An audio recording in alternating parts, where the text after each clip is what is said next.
All right, we're live. Welcome, everybody. Thank you for joining me here today. But I'm not alone. I have some special guests that I have with me here today. So graciously accepted my invitation. But yeah, today's stream, guys, it's going to be October watch list recommendations. So just movies that we all think that we're going to recommend to each other or to you in the chat. Just movies that we think you should give a watch during October, whether it's like a horror movie or even more on the thriller side. Yeah, we'll each talk about our picks, and we're all going to go down the list, 5 4 3 2 1, and give our recommendations. So let's go ahead and bring in some of our guests. So I'm just going to bring in this guy right here first. Vin, how's it going, Vin? Going pretty good. Should be a fun stream. Always nice as the seasons start to change and you get that cool weather coming in and the leaves start to fall and you get into that horror mood and watching a lot of not necessarily just horror, but just fall themed and horror themed movies. So looking forward to hearing your guys' picks. Yeah, exactly. That's kind of what I envision this list to be. It's not necessarily like straight up horror, but like you said, it can be is mixed bag, fall vibes, thriller vibes, horror, spooky vibes. Just kind of get our list together. But yeah, let's go ahead and bring in the next guest here. Hey guys, Alex. What's going on, Alex? Not much, man. Thanks for having me. Yeah, no, thanks for coming on, man. We've been planning this for a while, so I'm glad we can make it happen. Almost had to back out because of a little illness I got going on. So in case I pass out or something, one of you guys is gonna have to take over. But that's Huck. No, I'm sure I'll be fine. I got my waters here. I've been drinking teas and down in Robitussin all day, so it should be good to go. And last but not least, we got Huckster. So what you're telling me, Eddie, is you've been chugging the tuss today, right? That's what we say. Exactly what I've been doing. If I'm feeling low, I'm like, I need to go chug some tuss. The first time I said that, it was misconstrued as something, as you could probably guess, but you got to chug the tuss, man. I feel like $1 million. My family's laughing in the background. Yeah, it's helped. Yeah, I felt like crap yesterday. Was hoping that I wouldn't have to cancel or anything, but throughout the day I've been pretty good, so we should be good to go here. But yeah, it's gonna be fun. Yeah, let's just quickly catch up with a few people in here. We got The View with Drew. I don't know if I can. Oh, there it is. Can y'all see that? It's not showing up on mine. It popped up. Yeah. Oh, there okay. So mine's freaking out then. Something's happening with me. Okay. What's going on, Drew? Thanks for being here, man. He says Blade 1 and 2 are great movies to watch during Halloween. I must say I have yet to see those. Me neither. They're cool. No. Yeah, it's a good vibe, man. Like when I first saw it, I didn't even know that was a Marvel comic at first. I just thought it was a rad like vampire movie with Wesley Snipes. But yeah, it's got a cool tone. He kicks ass. I'm like, oh, this is dope. Yeah, I have those on my watch list. On I don't own them, but I think currently they're on Max. So if you haven't seen them, yeah, both those 1 and 2 are awesome. I haven't seen Trinity, but 1 and 2 are fantastic. I've heard great things. I just never watched them. Okay. Yeah, and also if you're in the chat, feel free to throw in your list, if follow along with us. If once we give our number 5, feel free to throw in a recommendation here. Or trashes for our pick, feel free to you must be out your mind, That'll probably be me because I'm a bit of I consider myself a bit of a horror noob. Wilkie's movies. Hey, what's going on, man? So Wilkie. And then Drew again says, horror question. If you were living the life of a monster, what life would stink more? Being a vampire or werewolf? Being a werewolf would be worse. Yeah.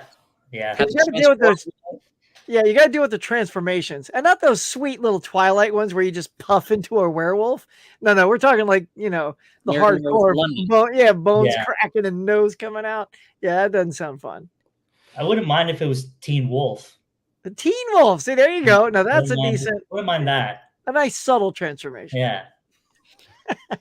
Yeah, that's funny. Yeah, I'm gonna vote werewolf too. I feel like at times I live the life of vampire already. Like I'm mostly up at night, Yeah. hiding during the day. Yeah. Sleep in a coffin. That little trap. I get it. Exactly. And we got Fish. What's going on, Fish? Fish. What's up, buddy? Can't wait to see what you've got. Yeah, like I was saying, I consider myself kind of like a horror newbie in a way. I got into it really late in life, and of course, you start with the popular picks, So I had to dig really deep to try to find something that a lot of you guys out there, and you included, it's stuff that you have not seen, because I know a lot you guys are real big into, like, I know Vin. I've seen your Vin versus Vin, and you pull out some titles, man, that I'm just like, what? I've never even heard of that. I wasn't a huge horror guy as a kid either. Like a lot of the stuff I watched for the first time in my mid or late 20s, early 30s, like all the Jasons, the Halloweens, the Chuckies. I've missed out on a lot of iconic franchises that I still haven't seen yet. Like what is it? A bunch of Benicio would kill me if I couldn't remember them, but what the hell? Like the prophet, is it the prophecy films, or there's a couple other ones. Wishmasters. I haven't seen any of the Wishmasters. Wishmaster, yeah. I got holes still, but a couple years ago, probably 3 years ago, what really got me turned on to horror is I subscribed to Shudder. It's a really cheap online service, $5.99 a month, and it's just 100% dedicated to horror. They have a lot of Shudder exclusive films that come out just on their platform, and they break everything down to all the horror subdivisions. And through Shudder, I found so much horror, but a lot of it is like newer independent horror films that came out and were released in the past 10 years. So I have a lot of knowledge in that area specifically, but there's a lot of classics that I have gaps on as well, just like anybody. So like Benicio, his knowledge is far extended past me. Yeah.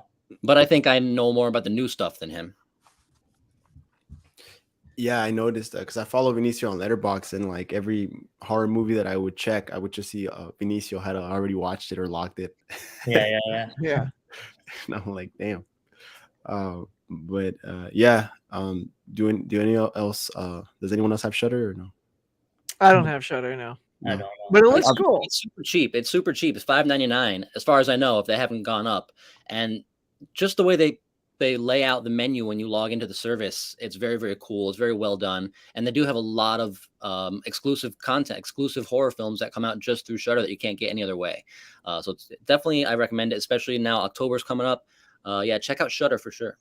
I like that Shudder also puts a lot of their stuff out on physical media. That's like, wow. It's like that Netflix doesn't even do that. They do like original documentaries as well, and TV shows and everything. It's pretty sweet. I feel like I used to like the horror genre a lot more than I do now, but I find myself, I gravitate towards the older stuff. I'm not a big fan of the new stuff that comes out. So, well, you got to find the right new stuff. Yeah. Because the stuff that's in theaters often is crap, but it gives a platform to these independent artists or these young up and coming directors with not a lot of money, and they're forced to make these fantastic films that aren't catering to Hollywood, so you get a lot of different style stuff. Well, that's what you're here for, to give us the recommendations. I feel like, though, for me, when I was growing up, I was more into horror than I am now, because I love going through Blockbuster. And I'm telling you, those cheesy covers, man, of the VHSs, all you just do is look at the covers, man. And that would entice you to rent like horror movies that weren't even in the theater, And then I sort of, as I got older too, I didn't care so much for slashers anymore. Like, I'm not a super fan of like Saw and Hostel and all that stuff, because I'm over that. I'm past that. So it's got to be like a really thrilling, and I'm going to keep my mouth shut because I'm saving something. Like, talk about, Alex, new stuff that gets you excited. Yeah. There's a couple of new things I've seen. I'm like, oh, that's a great movie. So I'll talk about some of those tonight. All right. And some really old stuff. All right. Yeah, definitely. And just so for everyone out there is clear, I guess the main purpose of this stream is to kind of give each other, of course, us here on the panel, but everyone in the chat, it's about that time of year we start to create our October watch list. What are we going to watch during spooky season? And I know me, like I always struggle. Like I'm looking through my collection. What haven't I seen? But there's always stuff out there streaming or obscure titles that you haven't heard of. So I thought it'd be kind of cool to just share movies with each other that we can add to our watch list. Maybe something we haven't heard about, or something that we, just give each other recommendations. So that's kind of why I wanted to do this. I know a lot of people do those like 31 days of October, 31 horror movies in October and 31 movies. That's a lot of movies. That's a movie a day. So that's quite a challenging list to come up with. I don't know. Do any of you do those? Do that challenge? Kind of like 31 days. Yeah, I try to. I find that I average at least a movie a day, sometimes even more. So I typically can do them. But it's fun. It's fun doing it, and I like pre-planning because the hardest part I feel like is finding what movie to watch. We look at our collections and we have so much that it's so difficult. But when you pre-plan and you kind of have a method for what you want to watch that week or that day, it makes it a lot easier. Yeah. Yeah, 2 years ago, I took on the task of 31 days, and I have that Universal Monster box set that has 30 movies in it. Yeah. Okay. And I said, I am going to watch every single one. And I watched all the sequels. So it's like not just Invisible Man, but it's all 5 sequels. It's all the creatures. And that was so much fun, I got to say. And then plus I watched other horror movies too. I had 41 movies that particular month. I've never done that ever before or since. But, and what's good though, is those are super short sequels. Sometimes they're an hour and 10 minutes long. Yeah. Like the Mummy sequel, like the Hand of the Mummy is an hour and 10. So it's kind of easy to plow through a lot. Mm-hmm. So yeah, it's daunting, but you really got to dedicate. Yeah, you do. You do for sure. Absolutely. Vin, do you partake in the 31 days? Yeah, but I haven't like posted it on social media or YouTube or Instagram and like follow along on my October journey. I always watch horror every day in October, but I'll share it a little bit, but I haven't made it like official in that way, but maybe I will this year. Gotcha. Yeah, for me, like it's for my personal schedule and my lifestyle, it's kind of hard for me to watch 31 movies straight like every day. So and there's so many horror movies on my watch list. So I just start in September. Like as soon as September rolls around, I'm already watching horror movies. There you go. Yeah. But yeah, let's kind of just see who else is in here so we can get started. But we got Laren in here. What's going on, Laren? Hey, Laren. Going on, Laren? Thanks for being here, man. Appreciate that. Wilkie's, I know The Wailing is on top of his list. Yeah, I heard Vin talk about The Wailing quite a bit. Yeah. I actually started watching that at one point, but well, since it came up in the chat, and I had it in the file, The Wailing. I'll talk about it now. That saves me from having to pick it later. Fantastic film, absolute masterpiece of horror, and it's something that requires. It's like 2.5 hours. It requires multiple viewings just to kind of figure out all the layers of the different things that are going on. It slowly gives you more and more as you watch the film, but I can't recommend The Wailing enough. It might be my top 5 favorite horror all time, easy.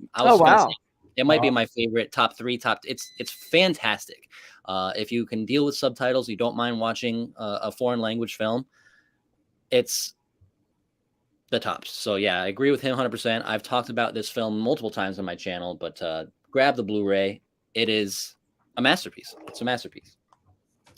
Yeah, the length kind of put me off on it. I haven't watched it yet, but I have it in my collection, and it looks really good. Sweet.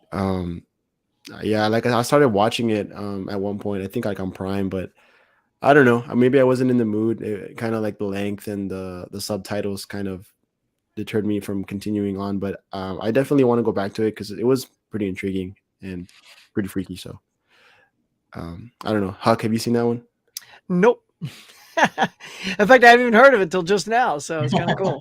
But that's what I love about these things. It's like, because it's not necessarily my go-to genre, I'm not seeking out stuff. So hey, now I've learned about The Wailing tonight. Add to cart or add to at least watch list, you know. That's South Korean, right? South Korean. Yeah. So Vin, that's your number 5 then? We'll go with that. Oh no, I just kind of had it ready. Oh, okay. All right. Well, if we can kind of jump into the list here. We got a couple other comments saying hi to each other, but yeah, does anybody want to go first? Kind of doesn't matter. Start us off. Volunteers. We can just go in order around the horn. Take it, Vin. Take it. All right. So I'll kick it off. My number 5. I think that this is one that most people have seen, but it's one that I don't think gets talked about very much. It's from 2002. As we do our list, you're going to kind of get a taste for our tastes and mine. I'm not a big slasher guy. I like the psychological thriller. I like psychological horror. Mm-hmm. This one is, we'll see who's seen it. The Mothman Prophecies. Alex is like, we talked about that. I told you I wanted to pick it up. Yeah, this is a cool imprint release. Richard Gere stars alongside Laura Linney, and it's all about this small village, a small town that is, there's sightings of this creature, this Mothman creature, and different townspeople are seeing it. Different things, freaky things start happening, and it's about Richard Gere trying to track this thing down, figure out what it is, and it has a lot of supernatural powers. A lot of it's this entity you don't really know much about, but it's a very mysterious film. It's very unique as well. So I'm actually surprised a lot of you guys have not seen this one. But yeah, Mothman Prophecies is like an early 2000s. I think it's a hidden gem for sure. So check this one out if you have not seen it. I went to go pick that up because I actually found the imprint release down in Toronto, but it was like $65. So wow, yeah. So I didn't get it, but it's on my list. And then Vin and I were talking, and he told me to get it, but I haven't been down there since. But yeah, it's very, very interesting film, very, very unique. Yeah, I've actually never heard of that one, but I added it to the watch list, the never-ending watch list. But yeah, I haven't heard of that one, but it sounds interesting. I don't think I've seen too much Richard Gere. So he's awesome. I love him. He's so good. Yeah, all right. So there you go. Vin's number 5. Alex, you want to share yours? Sure, yeah. Okay, so my I don't own it physical because the only way to get it is through Scream Factory Vincent Price collection, which it's pretty out of print, so I don't have it. But it's House on Haunted Hill from 1959, and it's a little corny. The ending is a little cheesy, but it's a fun time. I don't know if you guys are familiar with the director William Castle, but he's obviously older director, and I have something to show you guys here with him. But what he did with his movies is they all had gimmicks. So if you went to the theater to watch his movies, there'd be different things. So for House on Haunted Hill, there was like a glow-in-the-dark skeleton that would hang above the theater. And when the ending played with the skeleton, it would actually light up. And he did different things like that for different movies. But basically the plot of House on Haunted Hill, there's a remake from 2000, but I haven't seen that one. I've only seen the original. It's just Vincent Price has this haunted mansion, and he invites 5 strangers over, and whoever survives the night, he'll give $10,000 to.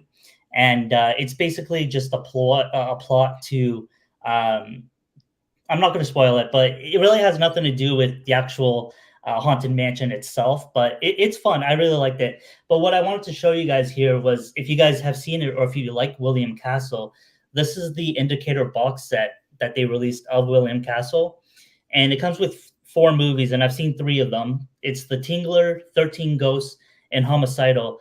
I was going to put all of them on my list because I think they're all really fun, but I was like, let me just show this box set off. So yeah, if you guys like House on Haunted Hill, or if you like William Castle, those are all really good choices as well to watch. And it's a really, really nice box set. So I guess my number 1 is House on Haunted Hill, but you could also go with any of these in this box set. Nice. Nice. Yeah, I figured I'm not surprised you pulled something older like that. I know that you're a big fan of some of the titles from the 40s, 50s, and 60s, non-horror related. So it's not surprising to see you pull a horror title from the 50s.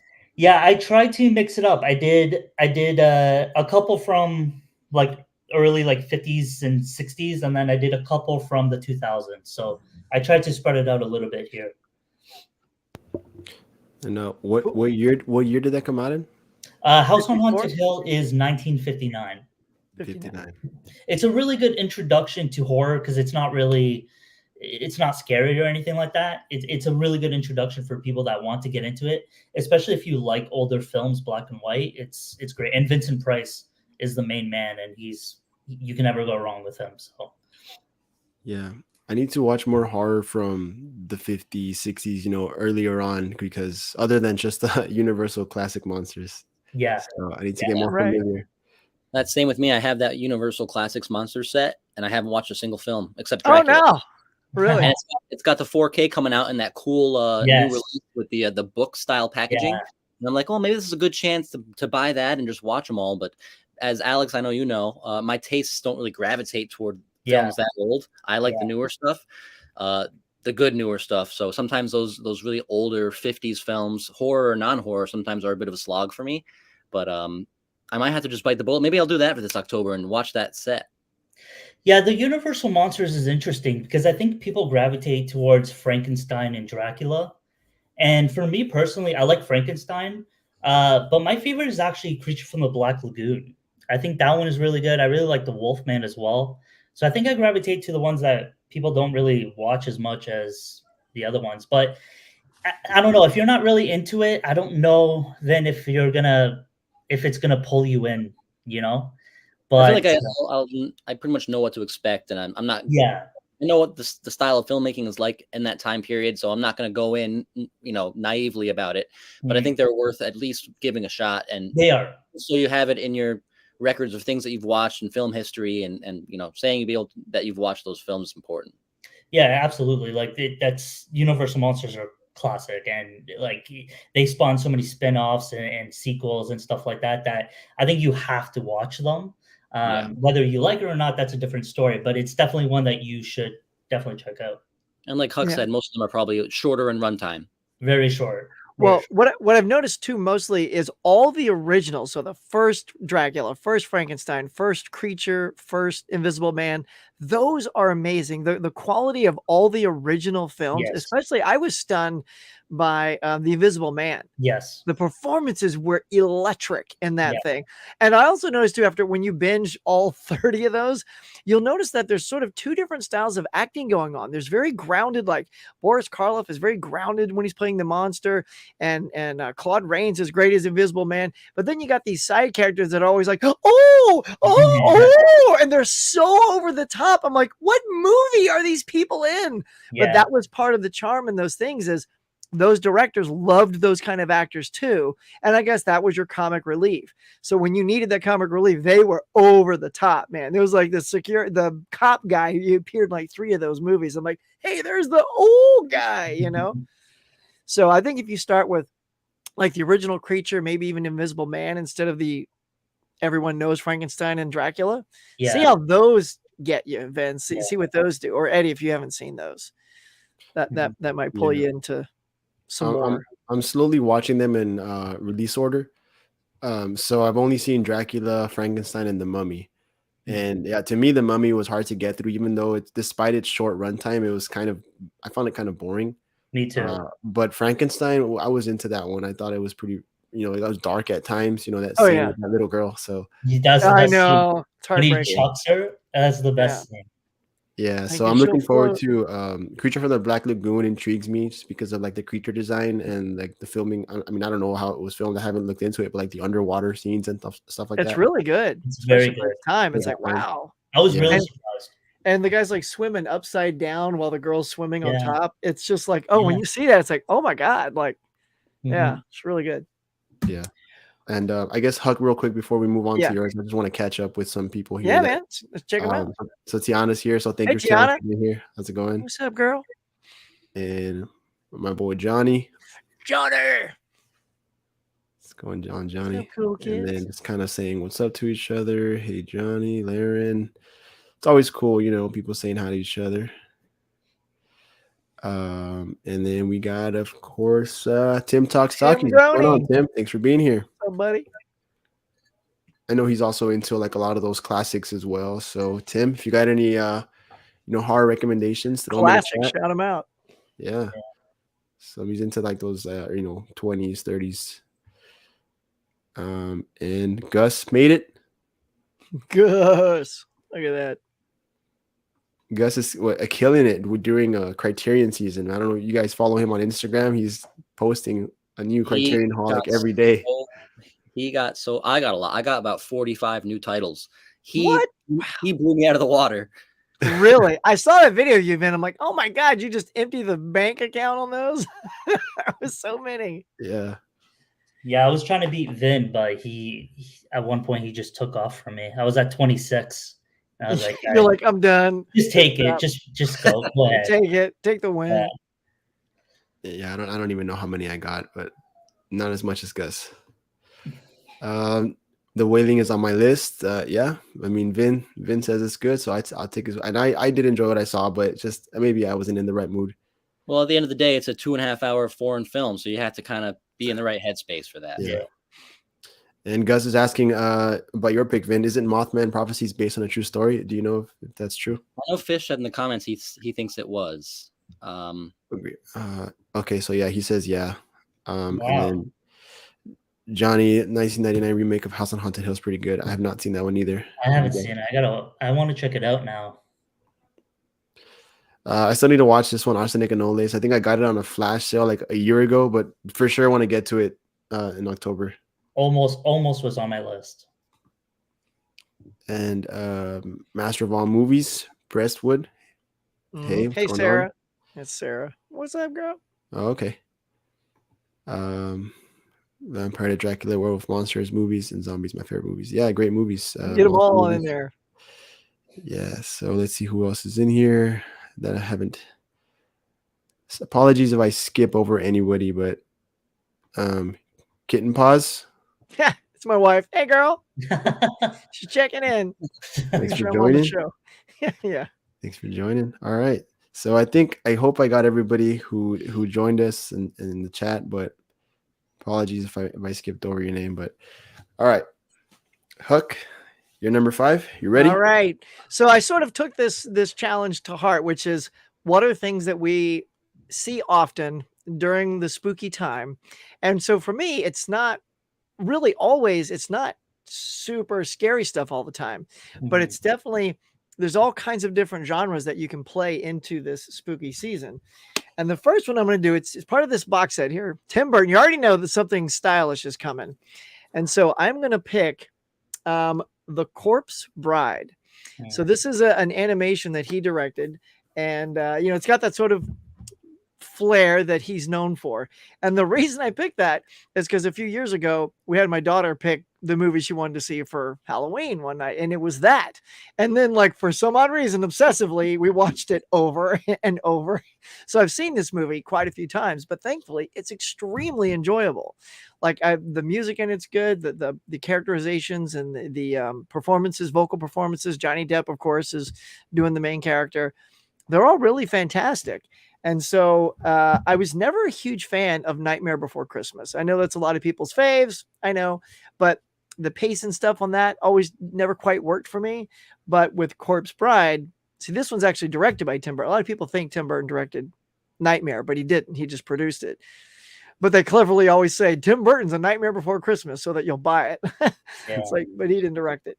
But he did direct this. So has anybody here seen A Corpse Bride? I've seen it. I've seen it, but it's been a long time, and I own it. I have it on Blu-ray, but it's been so long. Coraline just got a 4K, and what's the other? Claire Norman. So I watched those when they've gotten released, and I liked them. So I think kind of in the same vein. It is same, yeah. With that Dr. Tim Burton twang. I think I'll put that on my October watch list. I think. Yeah, I'm sure we'll end up watching it again. So just thought I'd throw that out for the family, And I don't feel bad, Hug, because I'm also not huge on Nightmare Before Christmas. All right, there you go. It's not bad. I don't hate it, but it's just not one that it doesn't resonate with me. Yeah, and I think that's something that's held me back from maybe watching Corpse Bride for some reason. I get that. Kind of like I totally get that. Like the only reason we picked it is because my daughter said that's the one I want to see. I'm like, I gotta sit through that kind of thing again, and then it wasn't that kind of thing. I'm like, oh, cool, and it's very short, so it doesn't overstay its welcome, and I think it's under 90 minutes. So when it's done, it's done. I'm like, oh, sweet, man. So yeah, let me know if y'all see it. Anybody else see it? We'll find out. Got to give it that one a watch. All right, Eddie, what you got, brother? What's your thing? All right, so this one I actually don't own. It's the only one from my list that I don't own physically. I remember watching it way back in the day, and that's 1997. I got a picture of it here. Cube. Has anybody seen Cube? I haven't seen Cube. I've not seen Cube. What is that? Okay. So, he's like, all right. So I didn't watch much horror growing up. I remember going to my cousin's house, and they are the ones who introduced me to this movie. And I'm not sure if the Blu-ray is very accessible. I actually saw this on Tubi, but it's kind of like this sci-fi horror, like mystery type of movie. And basically, it's about these couple of strangers that wake up in this like this cube-like maze, and they have no idea how they got there. And so there's doors that lead to other rooms, and each room is either um, safe, where they can maybe move on and perhaps eventually escape, or it's rigged with booby traps, different types of booby traps, deadly. So it's very interesting. It's these strangers, they need to work together, try to escape, try to figure out what's going on. And it can be a little bit cheesy with some over the top acting at times, but I think it's a really good movie. And there's like a lot of twists and turns and the pretty good gore effects, especially for the time, mid 90s. But I heard that also that the cube that the movie takes place in, they use that same set for every room. So they had a relatively low budget. So to me, I love that because it just shows that creative filmmaking aspect where they don't have tons of money to spend on these crazy budgets and CGI, but so they're just kind of rolling with it and getting creative. So I really like that. And another thing that when I was reading up on this movie, each character's name, I thought this was pretty cool. I wanted to mention it. Their names or their last names are based off of like famous prisons around the world, since it has that theme of kind of being trapped and trying to escape. So I thought that was pretty cool. So another kind of like creative little I guess you can call it Easter egg or something. But yeah, not too many like well-known actors in that one that I know of, at least for me. But I think that also made it a little bit more appealing to me as well. But yeah, Cube. And it also has like a sequel, which I haven't seen. So it did pretty well when it came out. So it's Cube squared. Yeah. It's a total missed opportunity. Total missed opportunity if they didn't call it. I'll pull it up now and see if I can find it streaming somewhere. It doesn't look like it's Tubi. Yeah, I saw it on Tubi. Sounds interesting. It is. Sounds like a little bit of a Saw vibe, with the traps that you have to get out of, or you'll get killed. A little bit. Yeah, and I don't want to give away too much else because it's worth a watch for sure. So yeah, cool. Cube from '97. Don't know who directed it, but again, actors, I'm not too familiar with those guys. But yeah, that's my number 5. Had to include it. And I was I remember seeing it very early on in my life. Like I don't know how old I was. 97. I mean, I was early 90s, so probably elementary age. And it stuck with me. I always remembered that name of the movie Cube. And I looked it up when I was compiling my list because I want to check it out. It's been a while, and yeah, I couldn't find it except for on Tubi, so I gave it a watch, and yeah, still pretty good. Nice. Johnny says, let me real quick here. He needs to rewatch it. Been a long time, but yeah, he likes it. It's good, man. It's good. And then Laren just rewatched it too. Bada bum. And got 3 new steelbooks, 4K. Yeah, got to get those steelbooks. All right, so we'll go to our number 4 then. Number 4. Vin, I think you're up, right? Yeah. All right. So I got 2 titles here. I'm only going to pull one of them, but I think as I expand watching more and more films, more and more horror, my favorite genre of horror is psychological horror, but it's also some of my favorite horror films. They all have a lot of things in common. Typically, they deal with mental health in some way.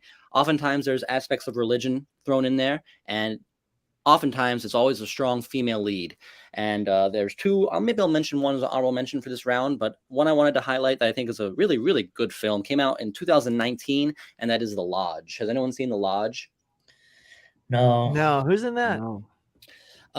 Well, in the trailer, it has Alicia Silverstone, but she has a very small role. There's no one really of note, no big names in this, except for the boy that plays Bill in It. Is it Bill? Big Bill?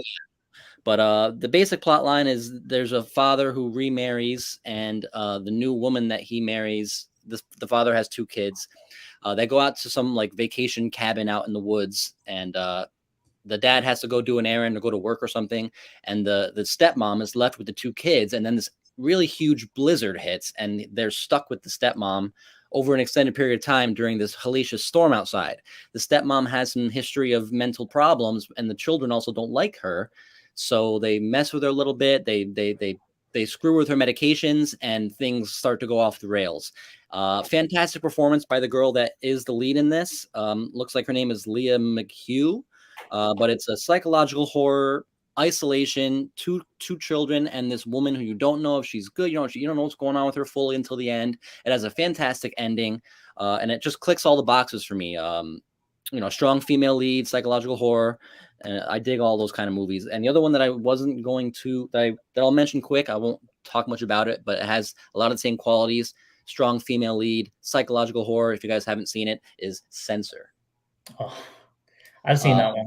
Yeah, I think this is a really great film that deals with a lot of the same things. But I kind of cheated there. But The Lodge is my official number 4. I was looking at these two, and I said, well, which one would I want to watch right now? If I had to watch one right now, and I probably would go with The Lodge, but they're both great. Nice. Yeah, The Lodge sounds really interesting, so definitely gonna hopefully check that one out soon as well. But yeah, I hadn't heard of that one. But I'm always a fan of that. I believe his name is Jaden Martell, the boy from It. Yep. Yeah, so I really liked him in It, of course, and then wasn't he in that TV show, like a series on with Chris Evans? I don't know. He did another movie on Netflix, I think it was, based off a Stephen King book, Mr. Harrigan's Phone, and he plays the lead role in that film that came out within the past year. I know he was in that. Yeah, good child actor for sure. But yeah, and then we got also Ken here in the chat, so I'll go ahead and shout him out real quick. Mid-level media. What's going on there, bud? All right. Not a party till Ken shows up. All right, Alex, you want to share your number 4? Yeah. All right. So this one actually took me by complete surprise. I had seen the original from 1953, also with Vincent Price, and I thought it was really good. And I never wanted to watch this one, but one day I just decided to do it. And it's the remake of House of Wax, House of Wax. Yeah. And this one, like I said, it took me by complete surprise. I think Paris Hilton should have won an Oscar. She was fantastic.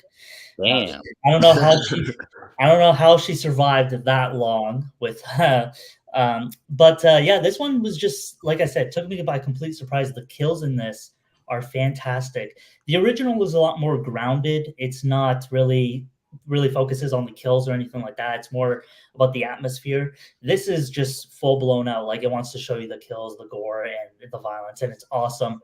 And the story, after I watched the original, I just thought the story was something so unique. And I think wax figures are just creepy in general. Anytime I go to any like wax museum, it's just like, you just look at them and I always picture they're just real people. And that's exactly what the film is. So I loved it. I thought it exceeded my expectations. I love the original. Like Vince said, I prefer older films, but I actually think I prefer this remake over the original one. So yeah, I definitely recommend this one if you guys have never seen it, House of Wax. It's such a time period piece too. Like, you think like certain films, oh, that's so 80s, oh, that's so 90s. Yeah. That's like the perfect example of early 2000s horror. Like what's it? Haunting of Hill, or is it the Hill House? What is it called? The one you mentioned with Vincent Price that has a remake as well. House on Haunted Hill. Yeah, that is like so 2000s as well. Yeah, this is 2005. This is 2005. That's another thing that I had written down. The soundtrack is fantastic. Those early 2000s. When the whole like house is melting. The ending, yeah, it's incredible. It looks so good. That's another thing, like the practical effects and all that in that, they look so good. Everything looks really, really good. I think you won me over on that. I've almost watched that so many times, Alex. I'm like, because I mean, I like Paris Hilton as a personality, and from the clips I've seen, she looked okay in the film, and and you sold it pretty good. It's great. I'd honestly, seriously recommend it. It also, Chad Michael Murray's also in it as well. I'm not sure if I'm familiar with the other cast members here, but yeah, definitely take a chance on it. Yeah, I've actually never seen that one, but I did see that Scream Factory with the slipcover at an FYE, so I snagged it up. Nice. Oh yeah. Just had that sticker on it. It left that residue, but yeah, I definitely have that one on my October watch list for sure. I've heard great things, and yeah, now I want to watch it that much more. So thanks for including it on your list. Glad to see it made your list. Laren looks like he agrees. He also thinks it's good. Nice, yeah, for sure. And Gus, naughty Gus. Hopefully he's not spoiling it in the chat, so I'm not gonna I'm not gonna even highlight that comment, Gus, because in case it's true. Some of us have yet to see these movies, so I need some mods to kick out Gus, please. That's right. Gosh, you're in timeout. We'll make some pasta. No, I'm playing, Gus. I'm playing. All right, so Huck, you're up. Yeah, you're gonna find. So again, and this is why you got such unique personalities on here. So I'm gonna have a lot more of this kind of thing in my entire countdown here. So at number 4, I'm going with two amazing duos, and you got yourself some Nick Frost and some Simon Pegg and Shaun of the Dead. Yes. I love this film. It's such a great blend. I'm sort of a fan of the whole comedy horror thing, which you're gonna see, but what do they call it? The Cornetto trilogy. It's because they're always eating that Cornetto, pop ice cream in each one of these. But I mean, it's a fantastic trilogy. I mean, they're not connected anyway, other than like the filmmakers and the actors are all the same. But Shaun of the Dead, I'm sure you guys, if you haven't seen it, it's just, he's a store worker, gets up one day and then, zombies are, running around. And it's this very subtle thing that they become aware that they're actually there. Like there's at the very beginning, one falls on top of him and he thinks it's just some crazy neighbor. And he's like, oh, you won't take a picture. And like she looks up and they take a picture and he's just trying to get her off and, without getting bit, by the way. So he's just not aware that this is happening. And then when it all kicks in, it really turns, it's brilliant filmmaking when it turns from an absolute comedy horror to a pretty frightening conclusion when they're in the bar and one of the buddies gets pulled out and he gets pulled apart by all these zombies. I mean, that's like a classic, like, Dawn of the Dead kind of moment, where the body's just ripped off. I'm like, oh man. So it's not just funny horror. It turns into a pretty graphic horror at the end and filled with also lots of emotion between Shaun and the mom and stuff like that. It's just a really great film. And I've also like dressed as Shaun of the Dead several times for Halloween because I like, he's also a ginger like me. So it's easy to finally pick somebody I can dress up as without wearing a wig. So yeah, man, Shaun of the Dead. I love that movie. Huck, have you ever seen, because you said you like the comedy horror, have you ever seen Tucker and Dale vs. Evil? No. Okay. But wait, I know I have heard of that. Now that you say those, yeah, I've heard of it. I've not seen that. That's good? Like, yeah, I'm not like, I like horror comedies. That's probably my favorite one that I've seen. Okay, Tucker and what was it? Tucker and Dale versus Evil. I think I saw that, like, I don't know if it's Groove, somewhere on sale once. And I almost snagged that. I think the Steelbook is quite cheap. So I think probably you probably saw it on Groove or something. Get it that way. Nice. Yeah. Check it out. I will. Like horror comedies.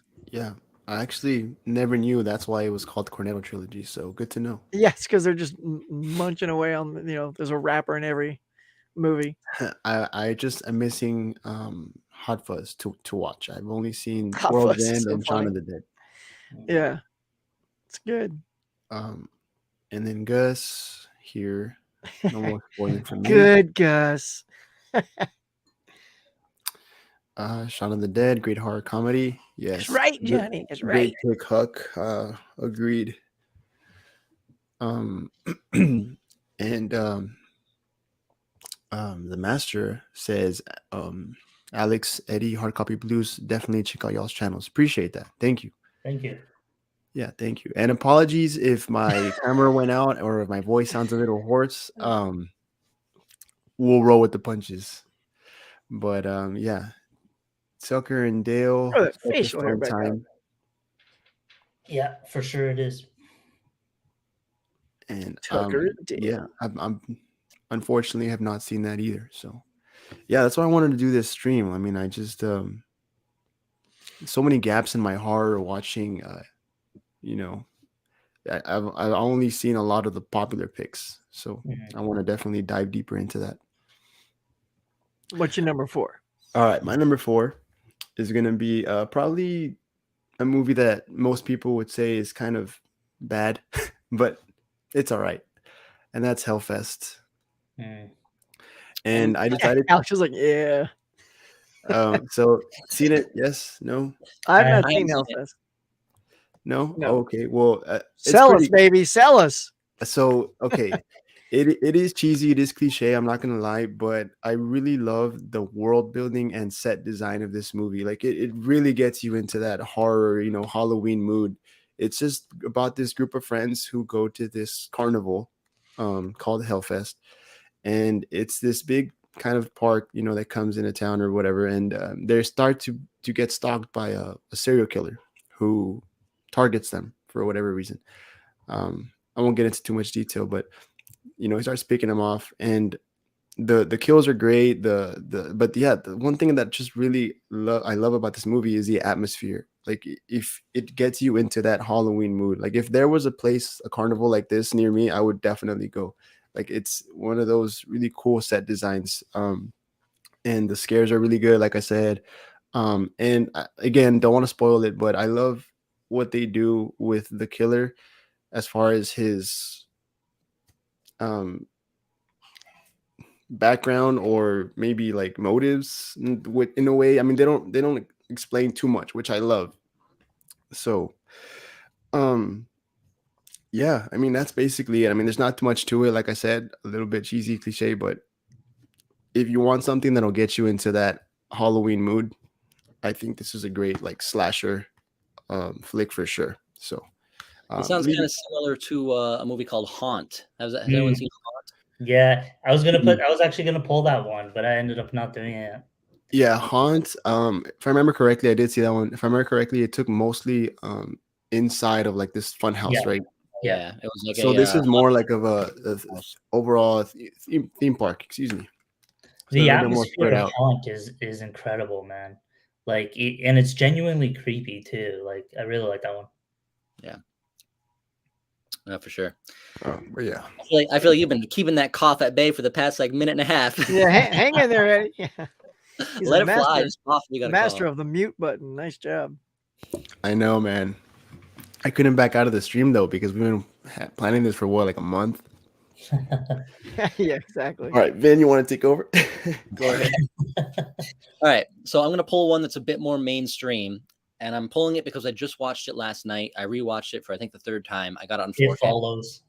It follows. So I liked it on my first watch. I liked it on my second watch. But I don't know why it took me 3 watches. But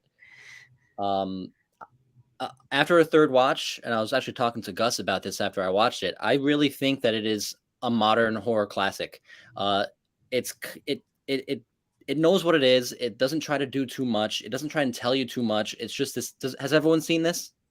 Yeah, I haven't seen that yet. I've seen Mika talk about that.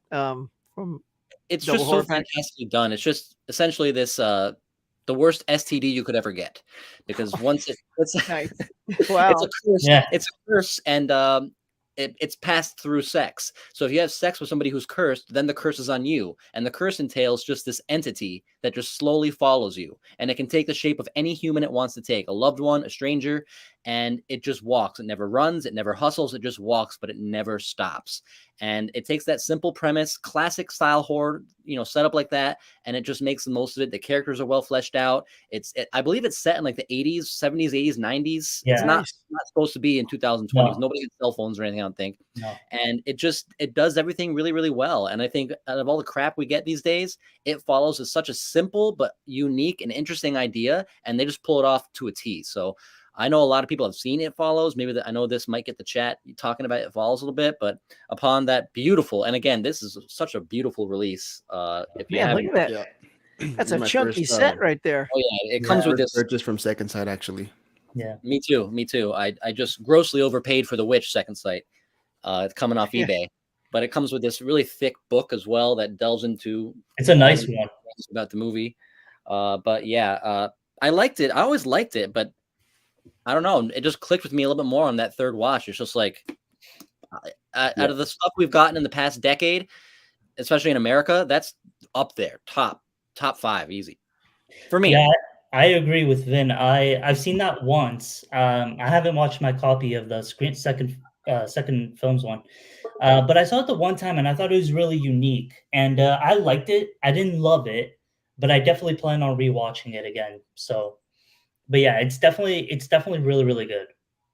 Yeah, like you have to be in the right mood. It's not great like I think The Wailing is great, or something like The Shining, or something that is really layered and complex. This is simple. It's just this entity that never stops, and you don't get any more than that, but you don't need any more. And they just pull it off so well. So yeah, I agree. I love It Follows. I saw it for the first time maybe like 3 years ago. It was genuinely creepy. Yeah. Eddie, I told you somebody was going to pull it. That'll teach you to have sex with a possessed person. If I had a nickel. All right. Well, the people that are cursed, they're trying to unload the curse as quick as they can, so they're not going to tell you. They're just going to do their thing, and But what's cool about it is the entity. It just keeps on going down the chain of command. So if, say, you're cursed and it kills you, it goes to the person that you had sex with before that, and it just keeps on going. So you're never really safe. Yeah, there's no mutual consent in that movie. Right? Boy, what happens if you go to an orgy? Does the entity like, oh, wait, slow down. I'm confused. Who am I possessed with now? Wait, hold on. Too many people. Pretty much. Pretty much. I'm in. So the chat agrees. Yeah, it's an interesting watch for sure, especially the first time. I think the first time, like I said, I've only seen it once, but now I got to rewatch that one. Gus. Dang, they're the best lovers. Yeah, I guess they are, man. All right. All right. Man, this hit me good right about now. Right? You okay? Yeah, I'm good, man. The show must go on. It comes and goes. Down some honey. It comes and goes. I'm all right, though. Makes my voice sound a little deeper. Right? A little raspy, a little sexy. Radio voice for you. All right. Yeah, great pick. I'm glad someone put It Follows on there. Alex, leave your next. So I posted about this on my Instagram. I thought I had the steelbook of this, but I guess I don't. So now I just have a shitty ass DVD copy of it for now. But I got The Descent. So we're sticking with 2005, a little bit newer. And I've seen this one before, and I liked it. But rewatching it again, like, this is a perfect film to me. Like, it's creepy. I like the characters. The story's really good. The creature design of this one they're scary. It's super bloody, great kills. The beginning is sad as well, with the passing of her daughter and the accident. Yeah, all around it's great. I don't know if like they made the uncut version available, but if you do watch this, watch the uncut version, because the ending of the uncut version is so much better than the American release that they had originally. So definitely check it with the uncut version. But yeah, from top to bottom, I thought it was really good. Atmospheric as hell. And like I said, super bloody. And those creatures, man, they're freaky as hell. So yeah, definitely a really, really good movie. Yeah, that's one I always think about. Again, 2000s, but that's a fantastic movie. I think the creature design is fantastic, and I love the feeling of claustrophobia you get. Yeah. These girls spelunking in this deep cave, and all the different things they had to traverse through, little cracks in the rock. And yeah, I think The Descent is 100% a classic movie, horror. Well, that's how they get trapped down there with the creatures, because they were going through like a little tiny crack, and the rocks ended up collapsing, and it took them to like a kind of a different part of the cave, and that's where all the creatures were, and they were trapped in there. So now, is it very claustrophobic? I think when I saw the trailer for that, I'm like, oh, that looks very claustrophobic, which I'm not a super fan of. I get claustrophobic when I see stuff like that. I'm like, I know. It definitely plays on those feelings for sure. All right. Yeah. It's really good, man. It's really, really good. I need to finish that one. We got to get a 4K of that with all the dark scenes and everything. Oh man, for sure. That's what I was thinking, because like I said, I thought I had the steelbook of it, and then I was like, I couldn't find it, so I ended up having to stream it. And I was pissed. I thought you even posted a picture of the steelbook at one Yeah, point. yeah, I did. I guess it was on my Amazon or my eBay wish list, and it was like, because here in Canada it's going for like 140. So I think I had it on my wish list for so long that I thought that I actually owned it, and I never did. And then I found this shitty ass DVD for like $1, so I bought it. At least you got it. Blu-ray. You can probably get a standard Blu-ray for like $5.99. I did. I got it on eBay for I think $10. We don't have those US prices like you guys, man. So it's that's right. Yeah, I was gonna say, is it out of print or something? No. The steelbook was a UK exclusive. Gotcha. Yeah. Cool. Very good. Yeah, that's one of my biggest, like, I guess, fears, you could say, is just being trapped. Because I saw a comment on here. There it is, fish. Being trapped in the cage is scarier than the monsters. Yeah, like, I haven't seen that movie, Buried, but that's terrifying to me. Yeah, same. Yeah.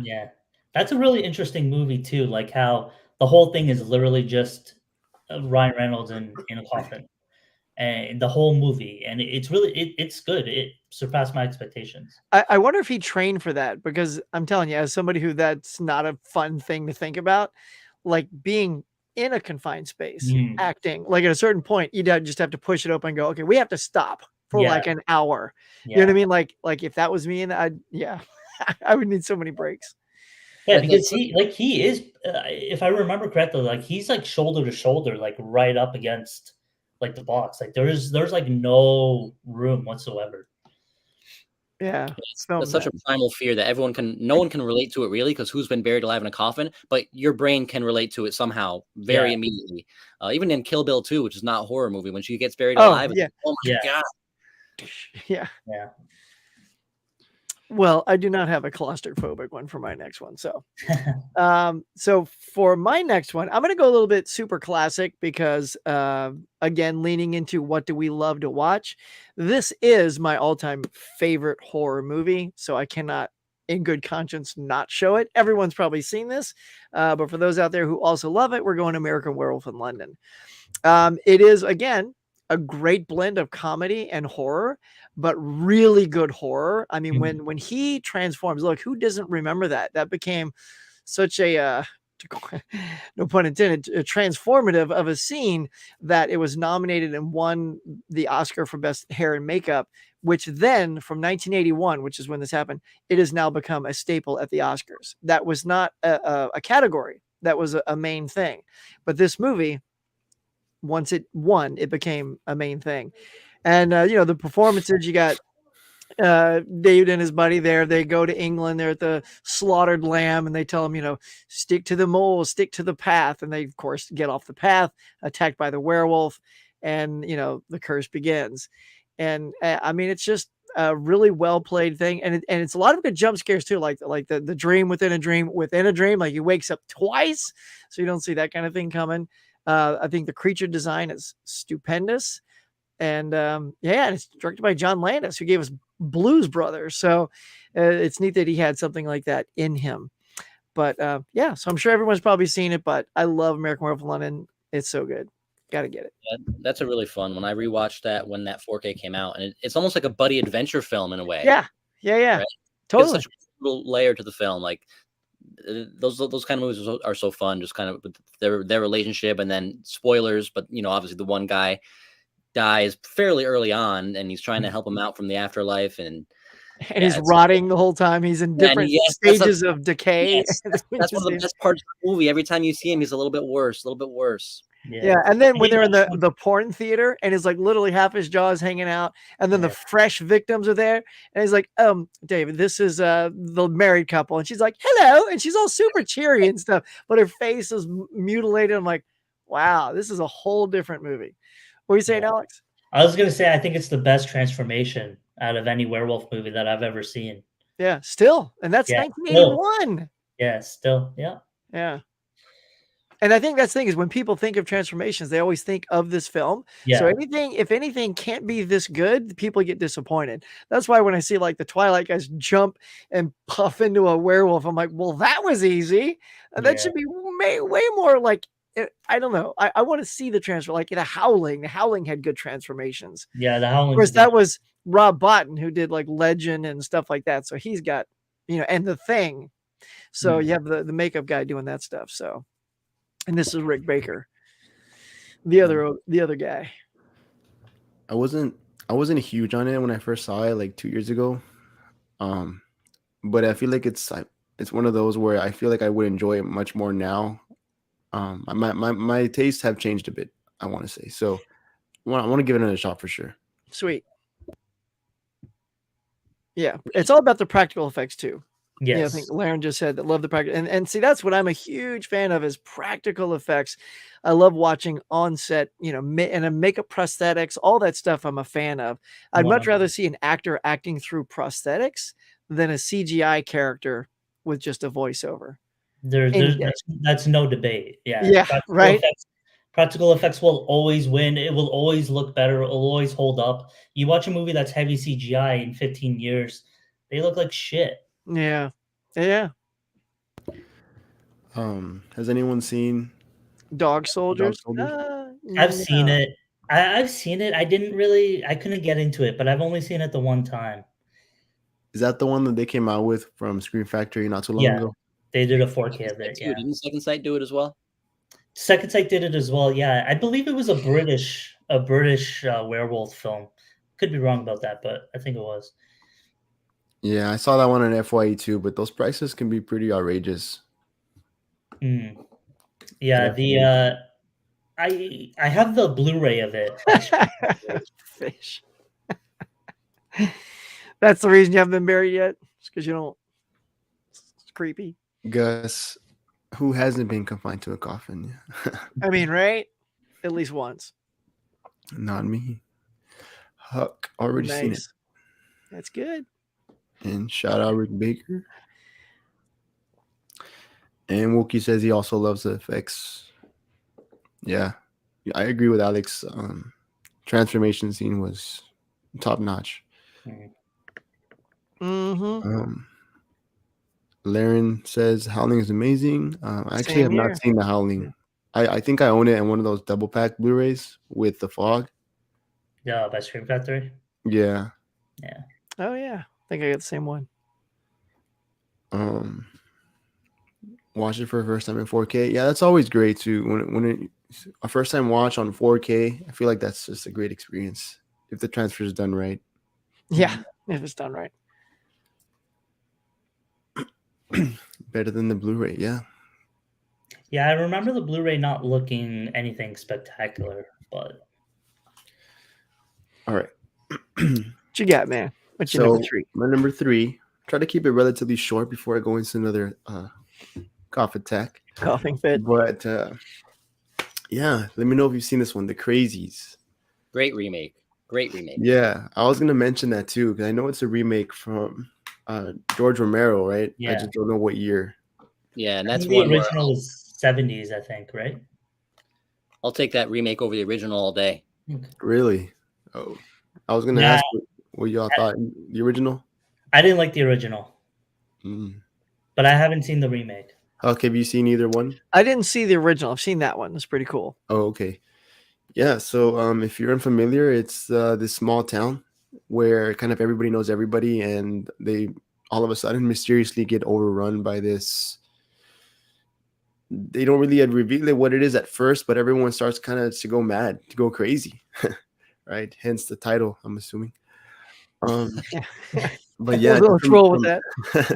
I'm assuming. Straight from the get-go, it's just like this sense of panic and dread because it's your neighbors, your friends, they're turning on each other, and people you thought that you knew, they're just personalities just completely do this like 180. So they don't really know what's going on.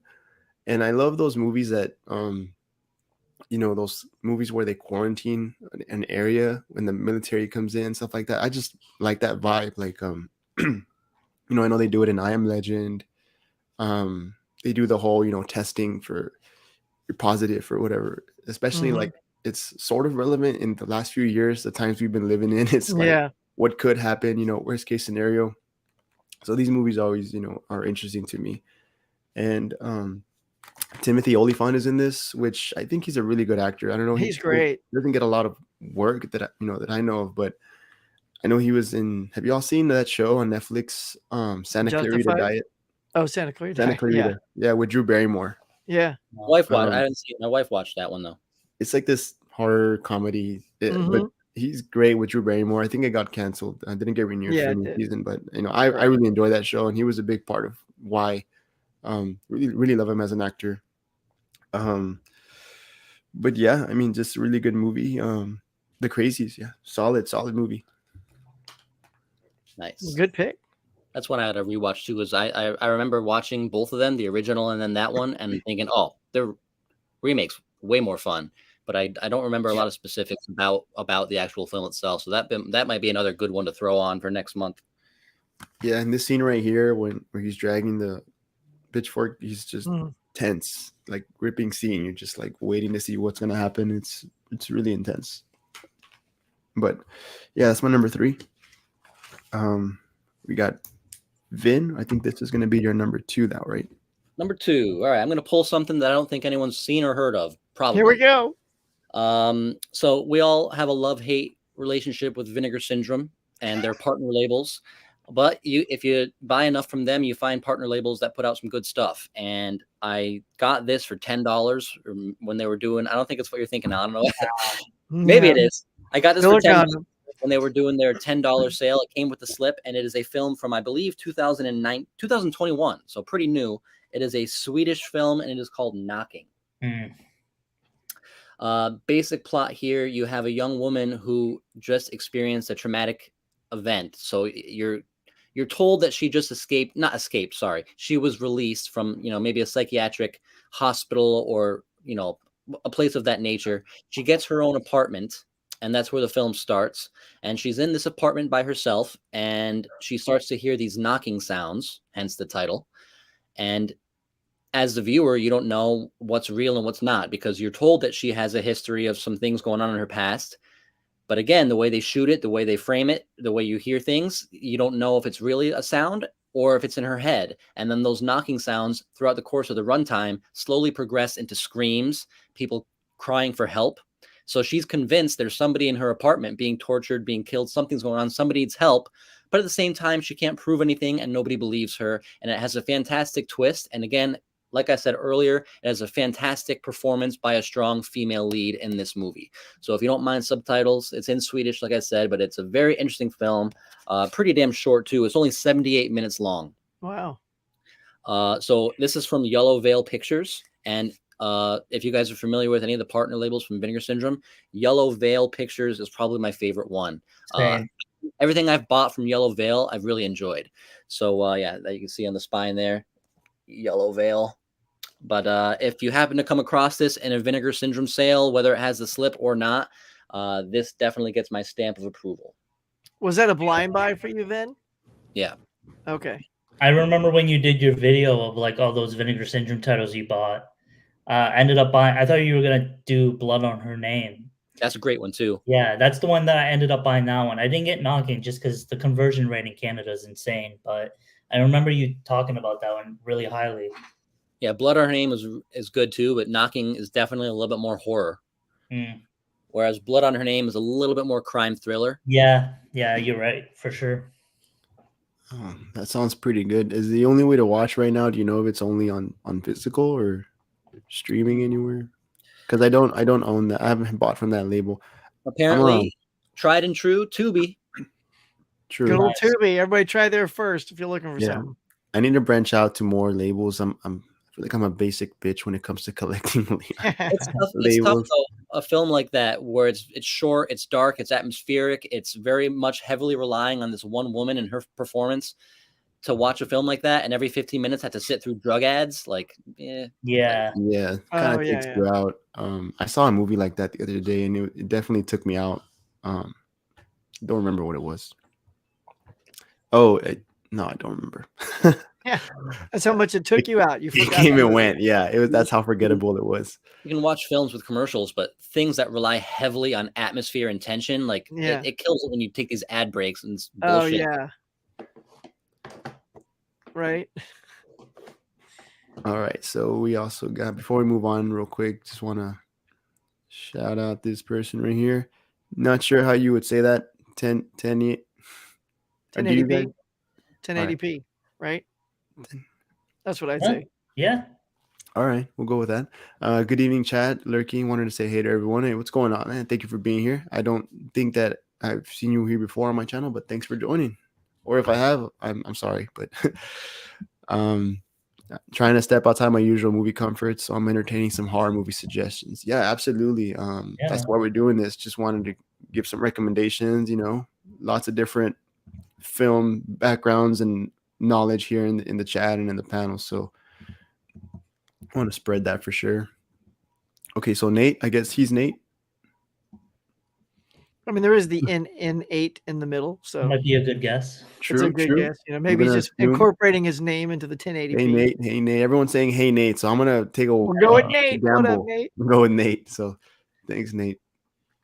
And Fish sounds interesting, Vin. Yeah, Vin, man, I hold him to the highest, or he's the, how can I say this?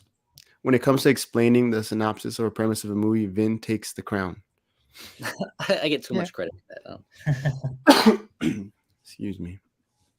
Very articulate indeed. Knocking is on Tubi. All right, good to know. But and yeah, super short. Like I said, 78 minutes. I mean, you can get through that without, ruining your day or anything, even if you don't like it. Yeah. Have an extra copy of The Long Walk, Vinegar Syndrome release. Oh, cool, man. Thanks, Gus. I mean, I'll take anything off your hands. Yeah, message me about that. We'll talk. But all right, what do we got next? I believe Alex, you're up, right? Yeah. So I'm gonna do 2 in this one here, but I just want to showcase The Fly. Oh yeah, dude. So, again, because I love older black and white films, I think the original is really, really good. But everyone always talks about the remake by David Cronenberg. This is my favorite Cronenberg film. I also love Videodrome, but I think The Fly is my favorite one. I love the relationship between Jeff Goldblum and Gina Davis in this one.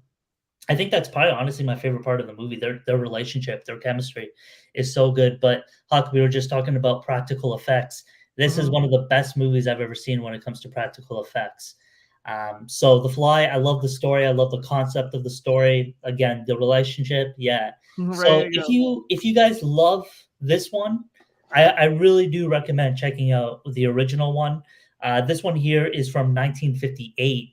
And honestly, while you're at it, like, other than the sequel to the new one, the Curse of the Fly and Return of the Fly are also pretty good as well. I'm a big fan of all of them. I think they're all really, really good. So if you guys get the box set, definitely check it out.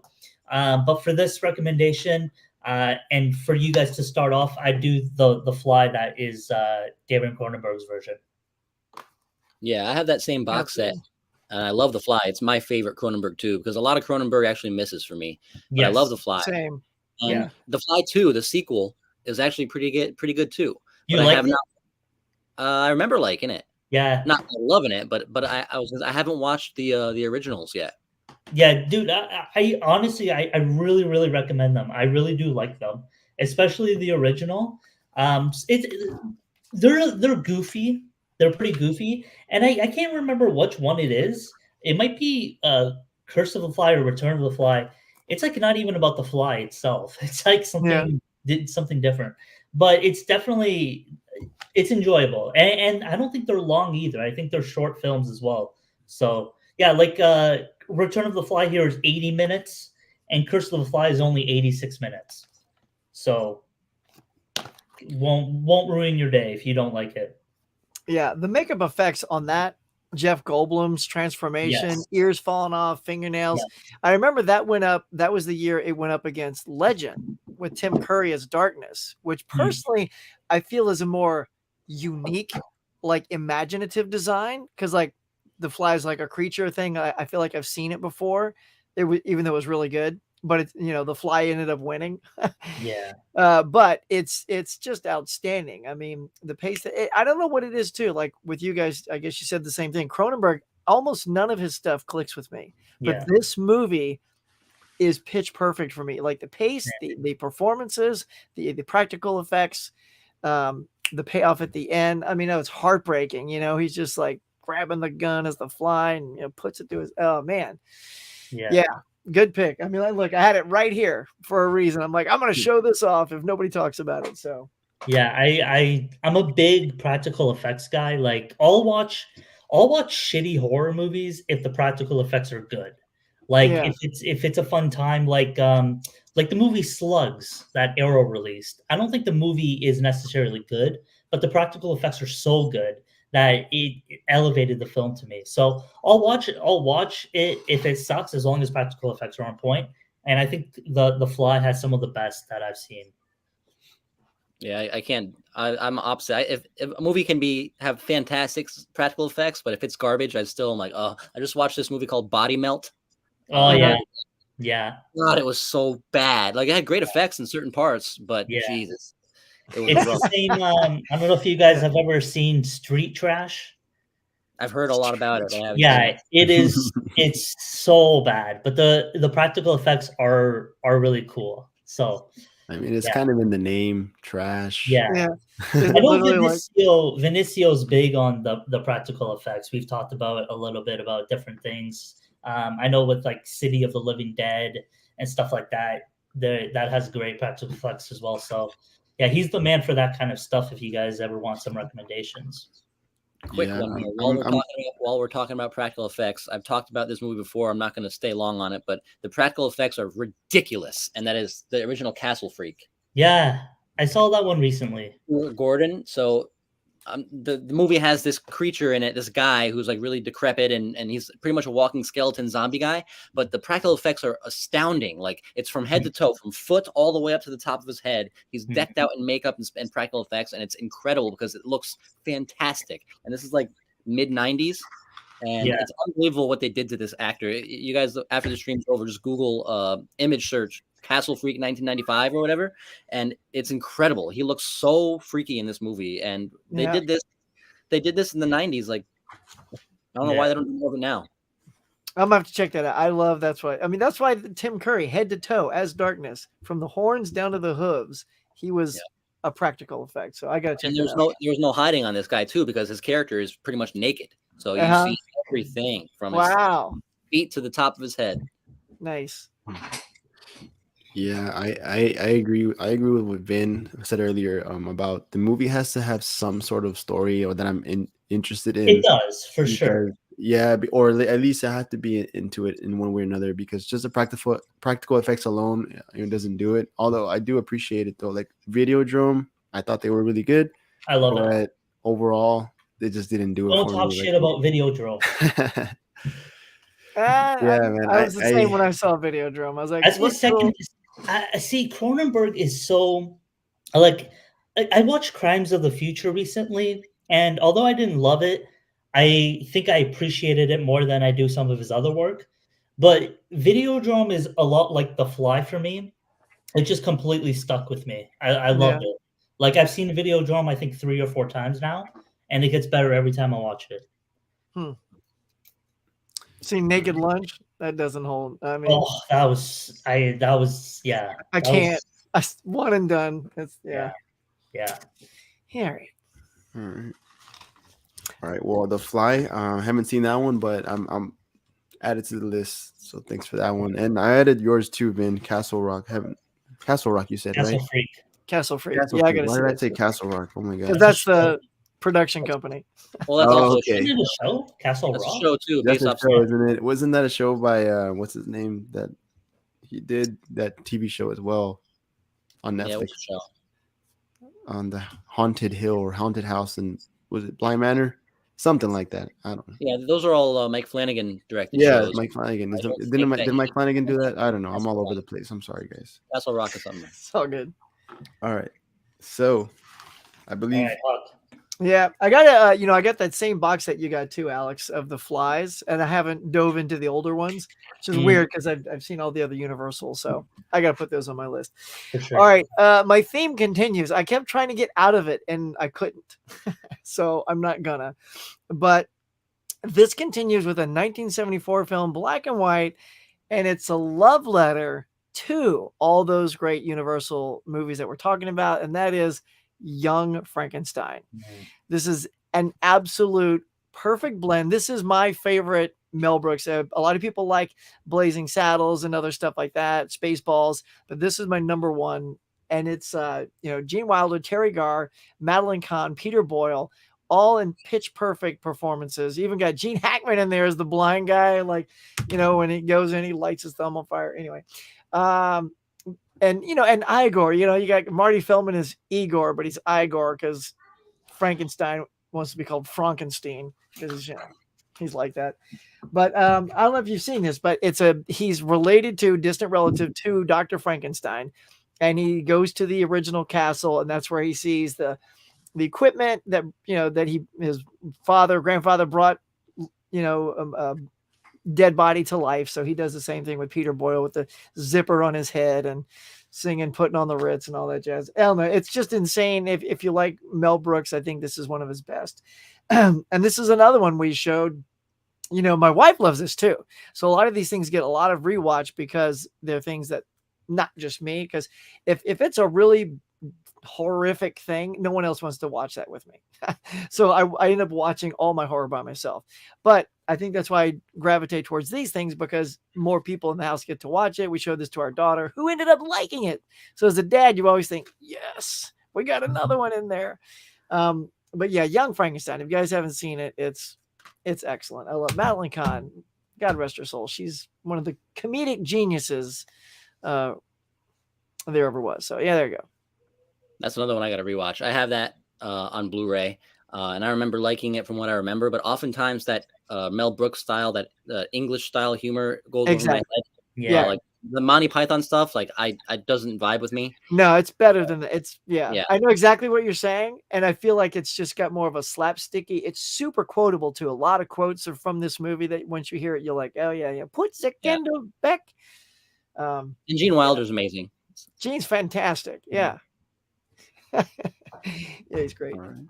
So Young Frankenstein, that's another one I gotta add. Young Frankenstein. All right, cool. Thanks for the recommendation, Huck. Yeah. I mean, you gotta like, the comedy stuff. If you do, I think you'll love this. Especially if you love original horror, Universal horror. There's a lot of love letters in there. Yeah, I do. When Vin was kind of talking about that comedy style, it reminded me of something like Time Bandits. It's not horror, but that's more Python-like stuff too. When you get into Time Bandits, that's very because that wasn't really like for me either. This is different. Okay. Yeah. If you like slapstick, it's more like, it's almost like, have you seen Spaceballs? No. Or Airplane?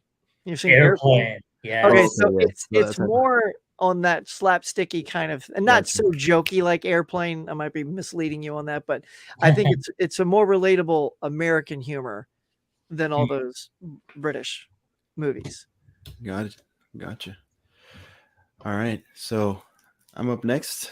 This is my number 2. So I'm gonna give my boy Kevin Bacon some love, and got Stir of Echoes. Ooh, that's a good one. Have you all seen this one? Mm-hmm. Yeah. I thought you were gonna go Tremors there when you said Kevin Bacon. I was like, here we go. I definitely would put Tremors over this one, but I feel like that's one that more popular, on the more popular side. I don't really hear that many people talk about this one, so I gave this one the spot on the list. But I mean, for anyone out there who hasn't seen it, you immediately get this reveal. That's not a spoiler because it happens like in the first couple of minutes, but this reveal that Kevin Bacon's son has this ability to speak to like this entity, to someone that's living and they were staying in their home, and he has this ability to speak with them. And then Kevin Bacon, shortly after, he gets hypnotized, and it's kind of like this hypnosis that goes wrong. And then all of a sudden he develops that same ability to speak to this spirit or ghost. And since y'all have seen it, I mean, it takes many twists and turns. Can't really give away too much without spoiling. So Definitely worth the watch. I believe this came out in the same, maybe even same couple of days or same day as The Sixth Sense. Oh yeah. I know that, at least I hear that it really overshadowed this movie. So and it's kind of similar in a way, with those the supernatural elements. So I can see why Sixth Sense would kind of overshadow this one. But I really like that style. It really has that distinct '90s, late '90s, early 2000s like Definitely. cinematography, camera work to it. I like that thing that they do with the camera when it kind of pans over from Kevin Bacon to spot on the couch, or just kind of moves the camera around the room. The kind of those little tricks that really add to that tension and suspense. So yeah, Stir of Echoes. I mean, it's really good. I think Kevin Bacon does a really good job in this movie. I need to watch with him more in more horror, because I know that this director, I believe he also directed a recent movie that Kevin Bacon was in, another horror movie. The name's not coming to me right now, but it was like a 2020 release. If you just look it up, Kevin Bacon, 2020 horror movie. It was like a camp counselor or something. It was Uh, called I didn't watch it, but I heard, I saw trailers and stuff like that, but it was something weird called like They Them or something like that. something like that. Yeah, something like that. And I believe it's the same director, if I'm not mistaken. But yeah, it's kind of like a twist and turns. I mean, by the end, I think it all kind of ties together really nicely, and it's very well made. So yeah, and I think it's pretty good. I wanted to add it to the list. Yeah, I think people that like horror and kind of follow horror, everyone knows. I mean, Stir of Echoes, I think is a classic '90s ghost story. Like that's a great one. Mm-hmm. Yeah, I'm trying to look up that other movie. It's called They Them from like 2022. If you were talking about that other Kevin Bacon movie, possibly. The director David Koepp or Cope, something like that. Yeah, I don't know. It's taking a. Okay, so it's called You Should Have Left. Oh, that's the other one, right? Yeah. Yeah. So it actually is the same director, David Koepp, I believe it's pronounced that way. So they kind of reunite there to make another movie. I don't know. Has anyone seen that one? Not that one. Should Have Left. Okay. Yeah, me either. But yeah, that's my number 2. So we'll go with Stir of Echoes. Wanted to give it a shout out. And just kind of catch up with the chat really quickly before we move on to our number 1. And then Sarah mentions that she loves the podcast. All right, I never saw it as a podcast, but I'll take it. Laren agrees. Videodrome gets better, so there you go.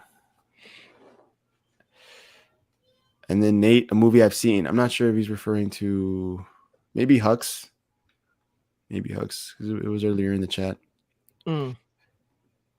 Playing Huck's first movie. And did I just hear a scream? Maybe, possibly. My 3-year-old is out there, so she's playing around. So I don't know if you heard that as well, but yeah, she's playing with the toys right now.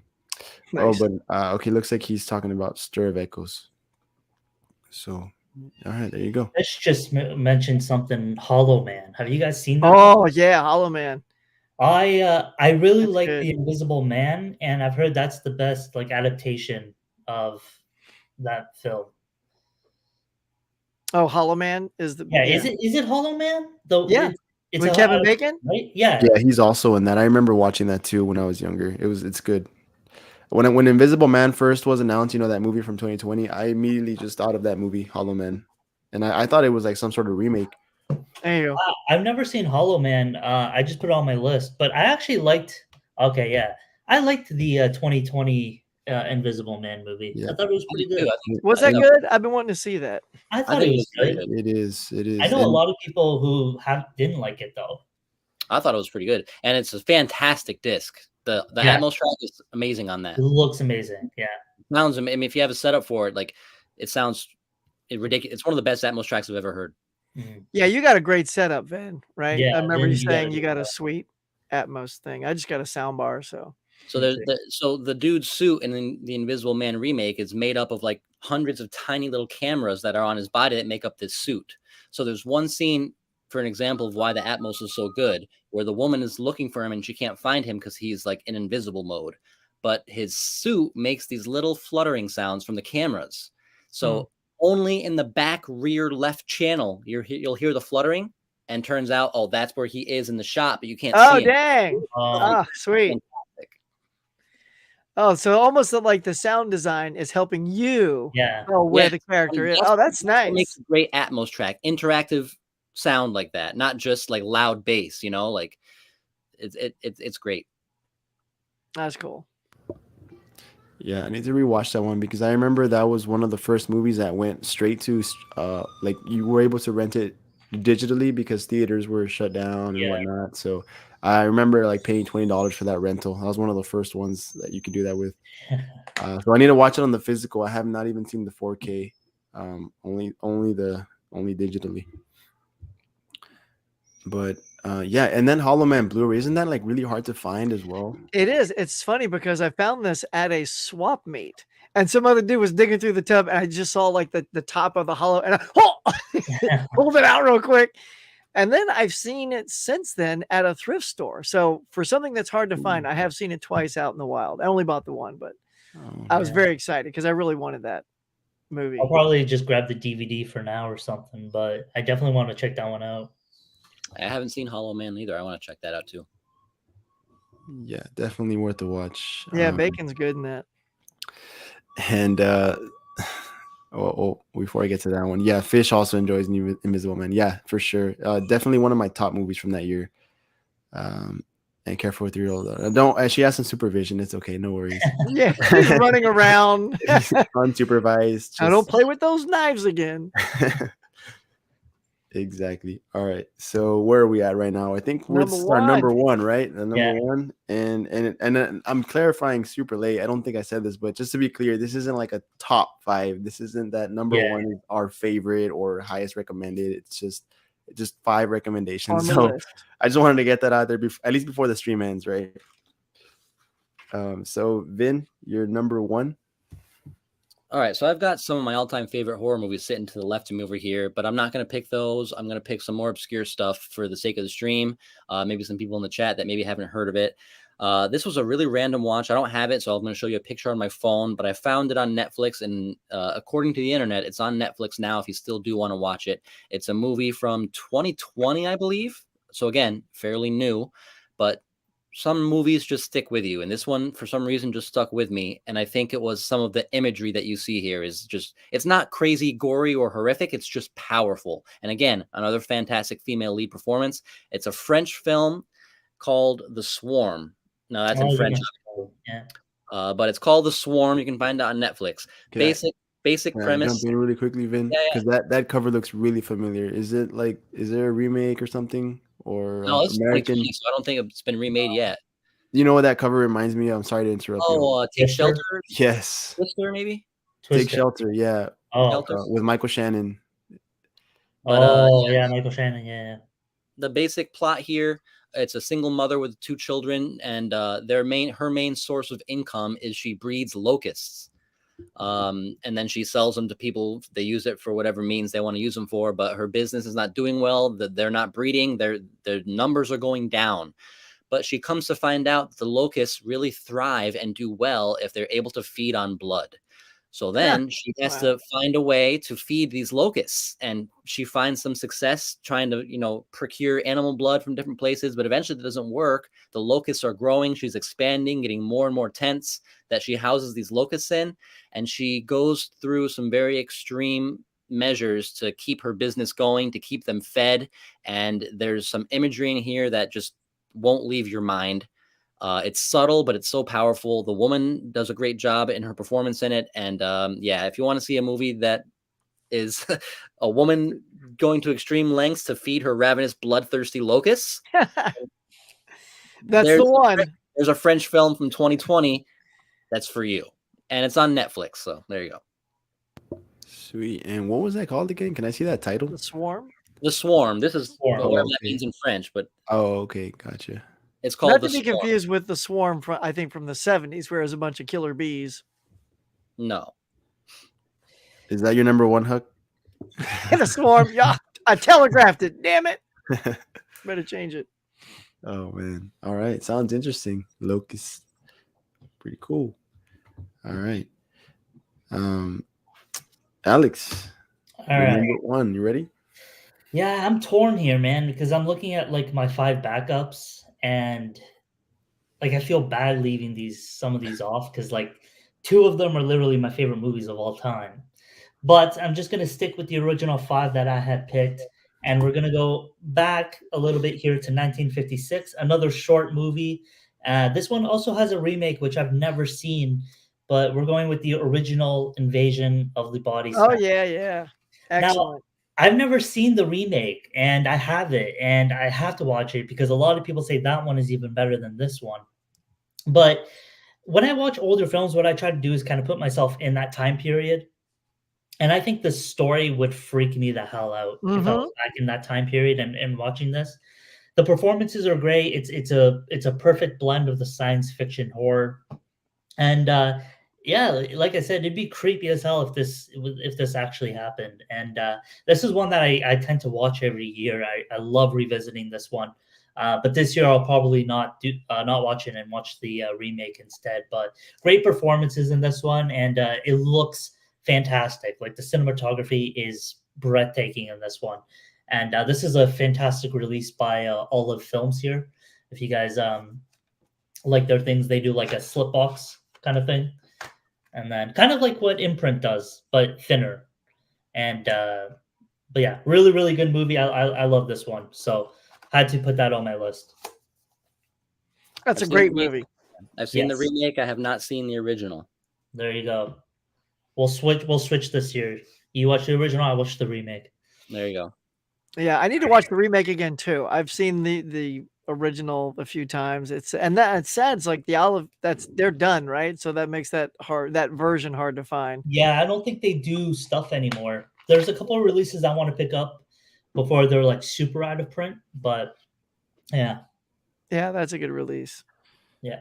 Yeah, I mean, I honestly haven't seen either. I actually haven't seen any movies from your list, Alex. So, so this is a good stream for me. I get a lot of movies on my watch list now. Yeah, another thing that I tried doing was I wanted to try to pick movies that have an original and a remake. So if you guys aren't interested in black and white older films, you could go with the remake. That is also a good option. Like all of these remakes, from what I heard and from what I've seen, are fantastic. So if you like newer stuff, you have that option. If you like old stuff, you can go with that as well. Oh, nice. Very generous of you. Thank you. All right. So then, any other comments on that movie there? Or are we ready to move on? It's a good one. All right. And then real quick, just going to catch up with a few more comments here. Can y'all check out my physical media collection? Yeah, absolutely. I'll go ahead and check out your channel for sure.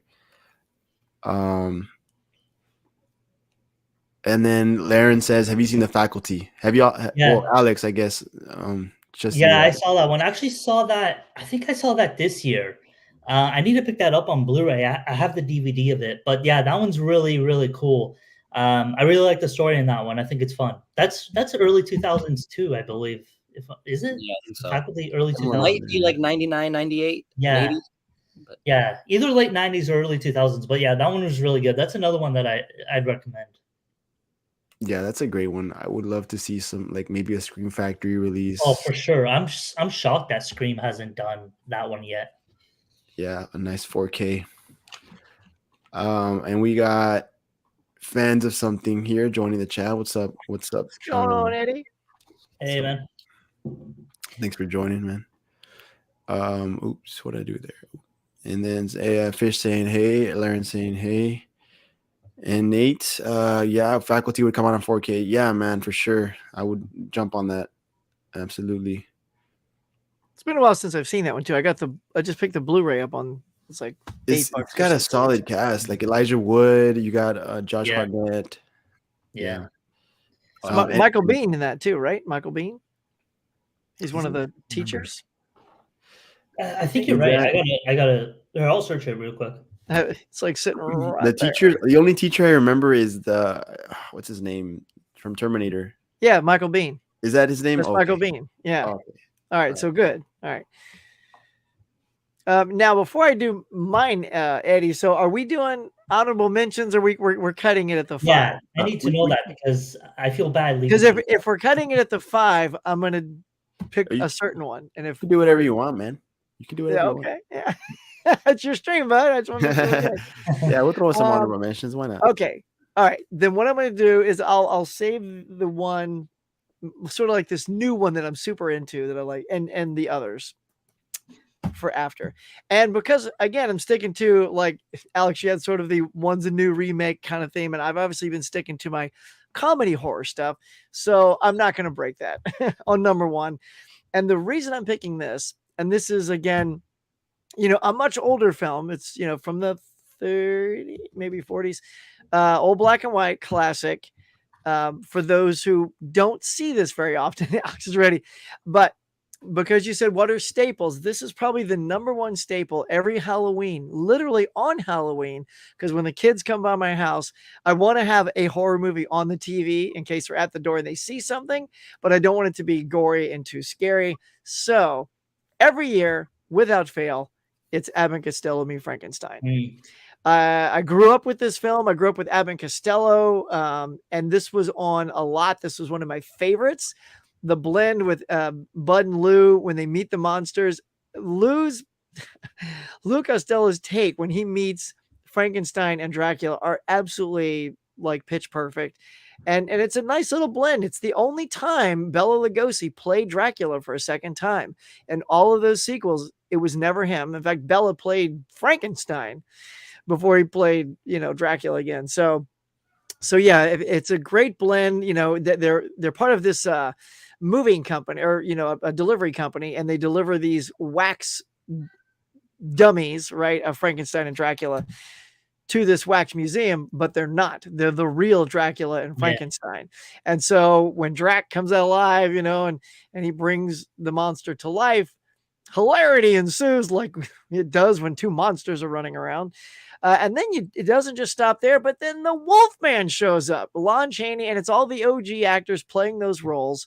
So then you got 3 of them all chucked into one movie. And then at the very end, you even get a voiceover of Vincent Price talking about The Fly, doing the voiceover as the Invisible Man as the movie ends. So it's the best of all the worlds. You get a little bit of Universal Monsters, a little bit of Abbott and Costello. Don't know if anybody else is a fan of these things, but for those out there, because again, I know what I love is we're all bringing sort of a different angle. So mine is more of the comedy family stuff. So I will top my list with the one I definitely show every year, and that's that. That's a great pick. I like that one. I'm in the minority though. I actually like When They Meet the Invisible Man more. Oh, that's good too. Than the Frankenstein one. Yeah. I don't know why the Invisible Man clicked with me more. I thought it was a little bit funnier. Just the stuff that they were able to do with like just because he's the boxer. His character, yeah, like just the whole like boxing scene or the fighting scene or whatever.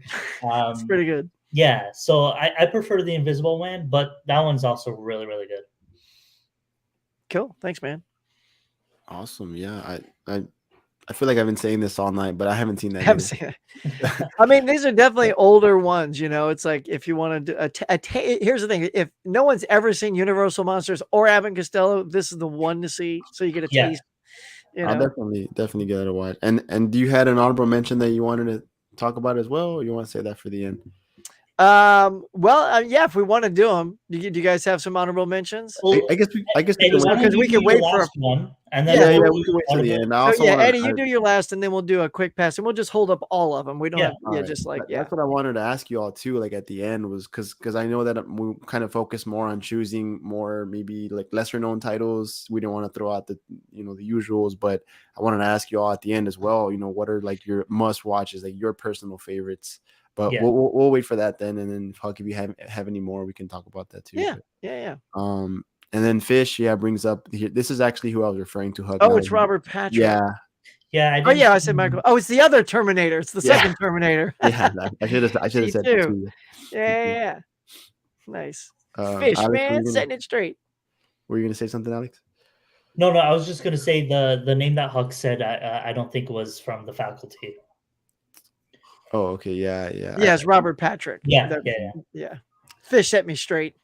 Yeah, it says that he and Haley will be watching the Abbott and Costello films this year for the first time. So cool. Oh, nice. cool, y'all. They're fun. Hopefully you guys enjoy them.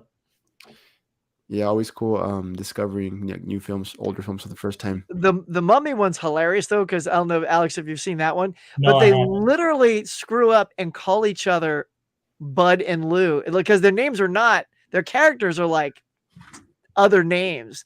But in the movie, like I did a video when I was doing my, I did videos on the Universal box set, and when I get to the Mummy portion, I point out how they literally slip and call each other Bud and Lou in like 2 or 3 scenes, and it stays in the movie.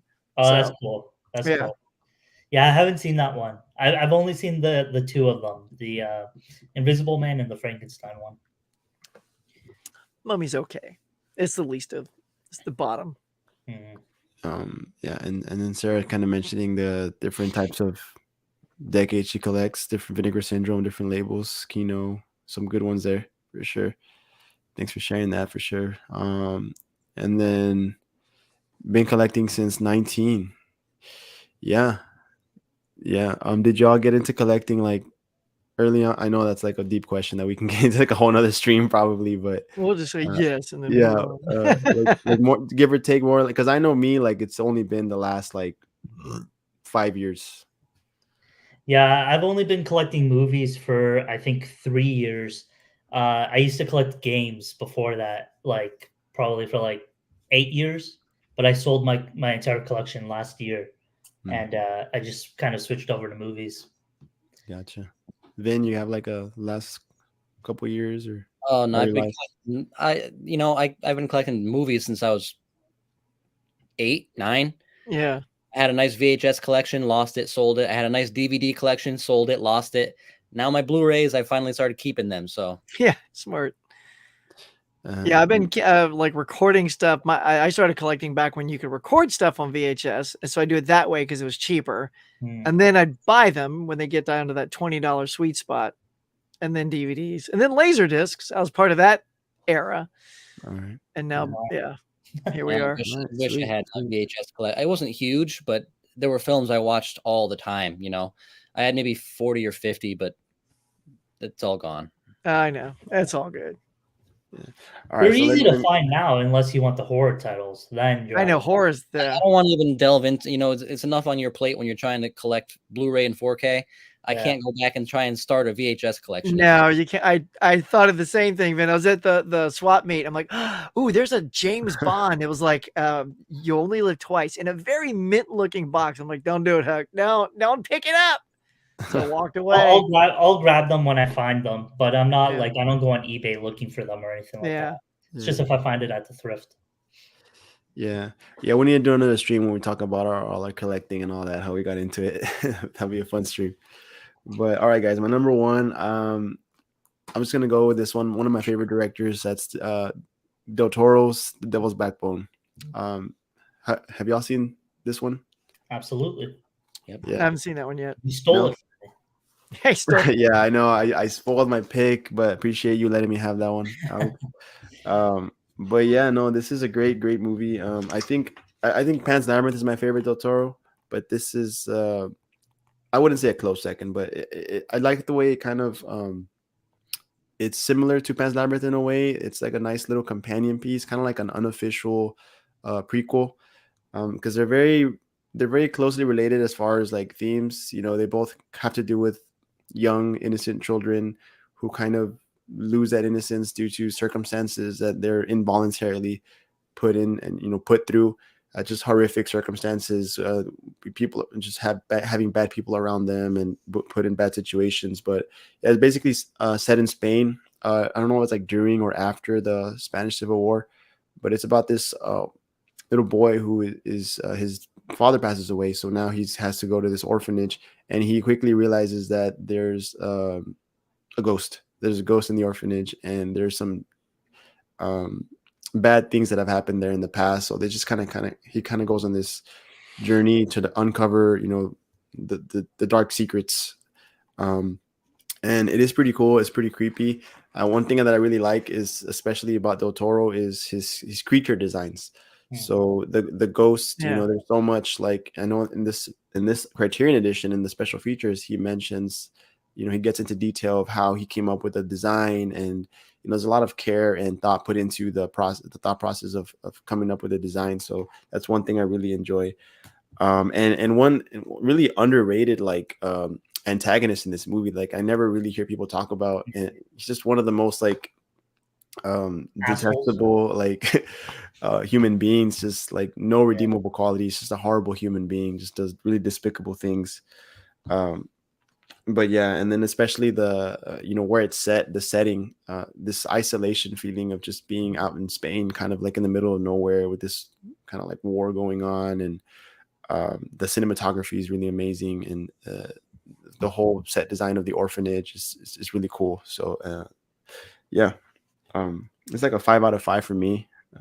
Really recommend Devil's Backbone, and of course have to mention it's spine number 666. So. Oh wow, nice.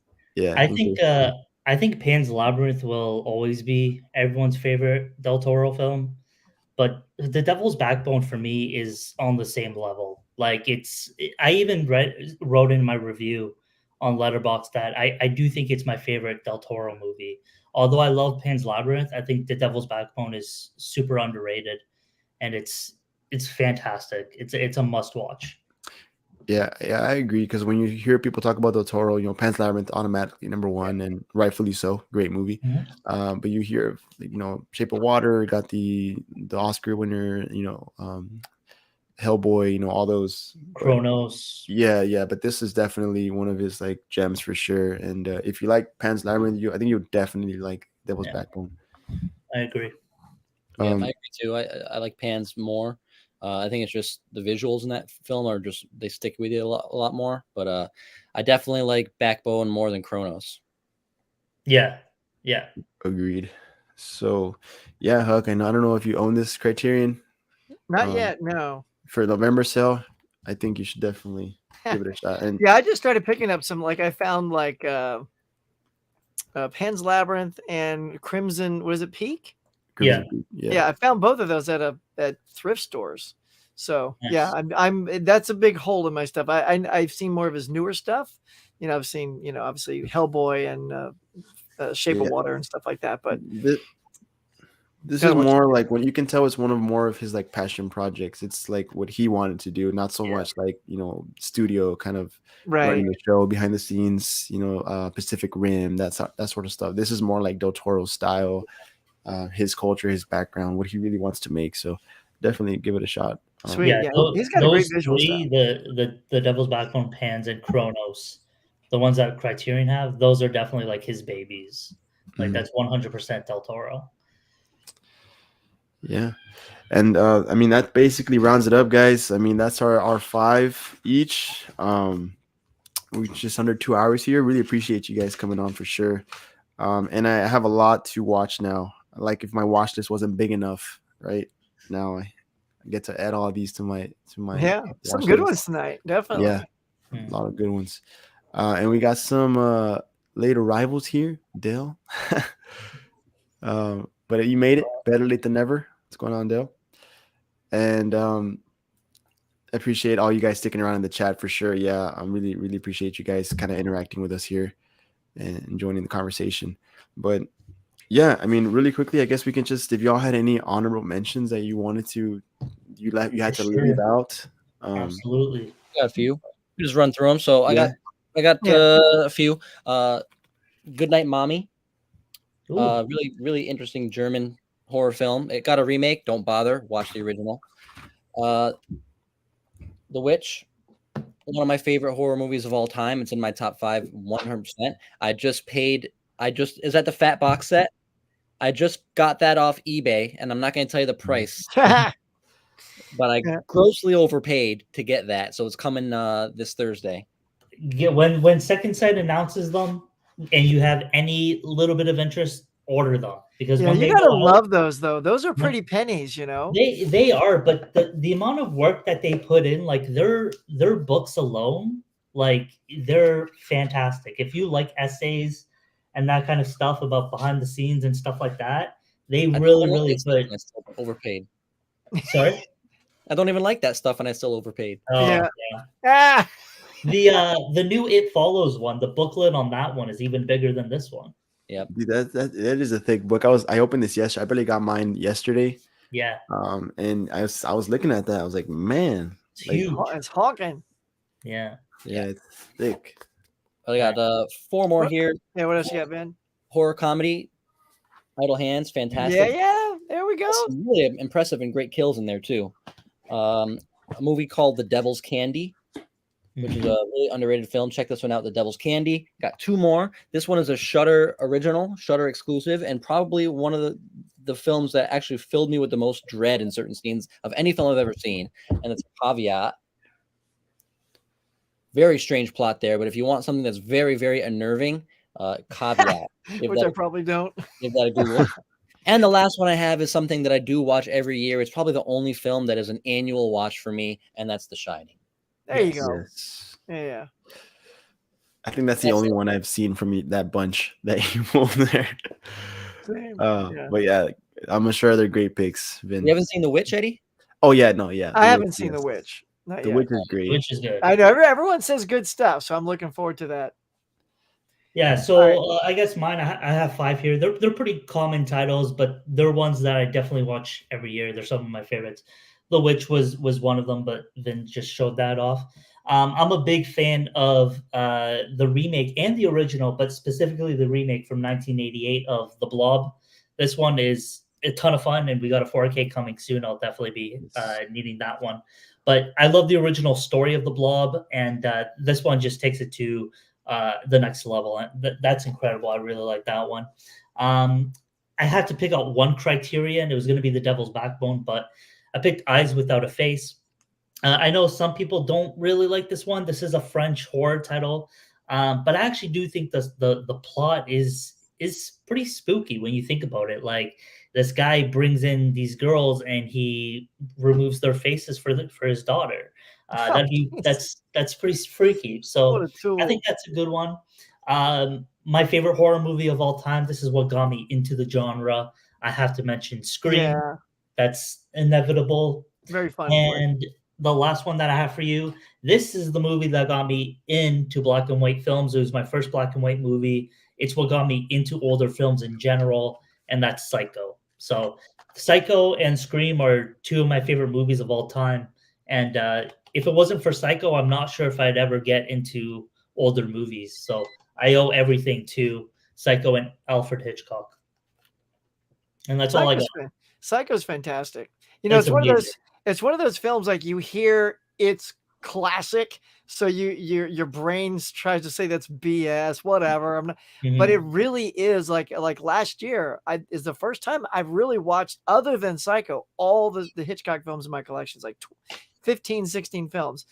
And I waited to watch Psycho last because it's the one I had seen, and I hadn't seen anything else. So by the time I had hit that, I'd already found new classics I loved, like Rear Window, Rope, North by Northwest. I'm like, Psycho better be really good.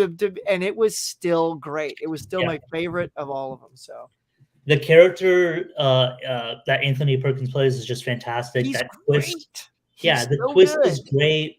The iconic shower scene. And if you guys like Psycho, I actually really like Psycho 2 as well. That's another one. I hear all of them are good. 2 is really good. 3 is solid. Even 4 is solid. I've never seen 3 and 4. I'm gonna pick up the Arrow box set, but damn good TV show is Bates Motel. Yes, I've heard that too. Yeah.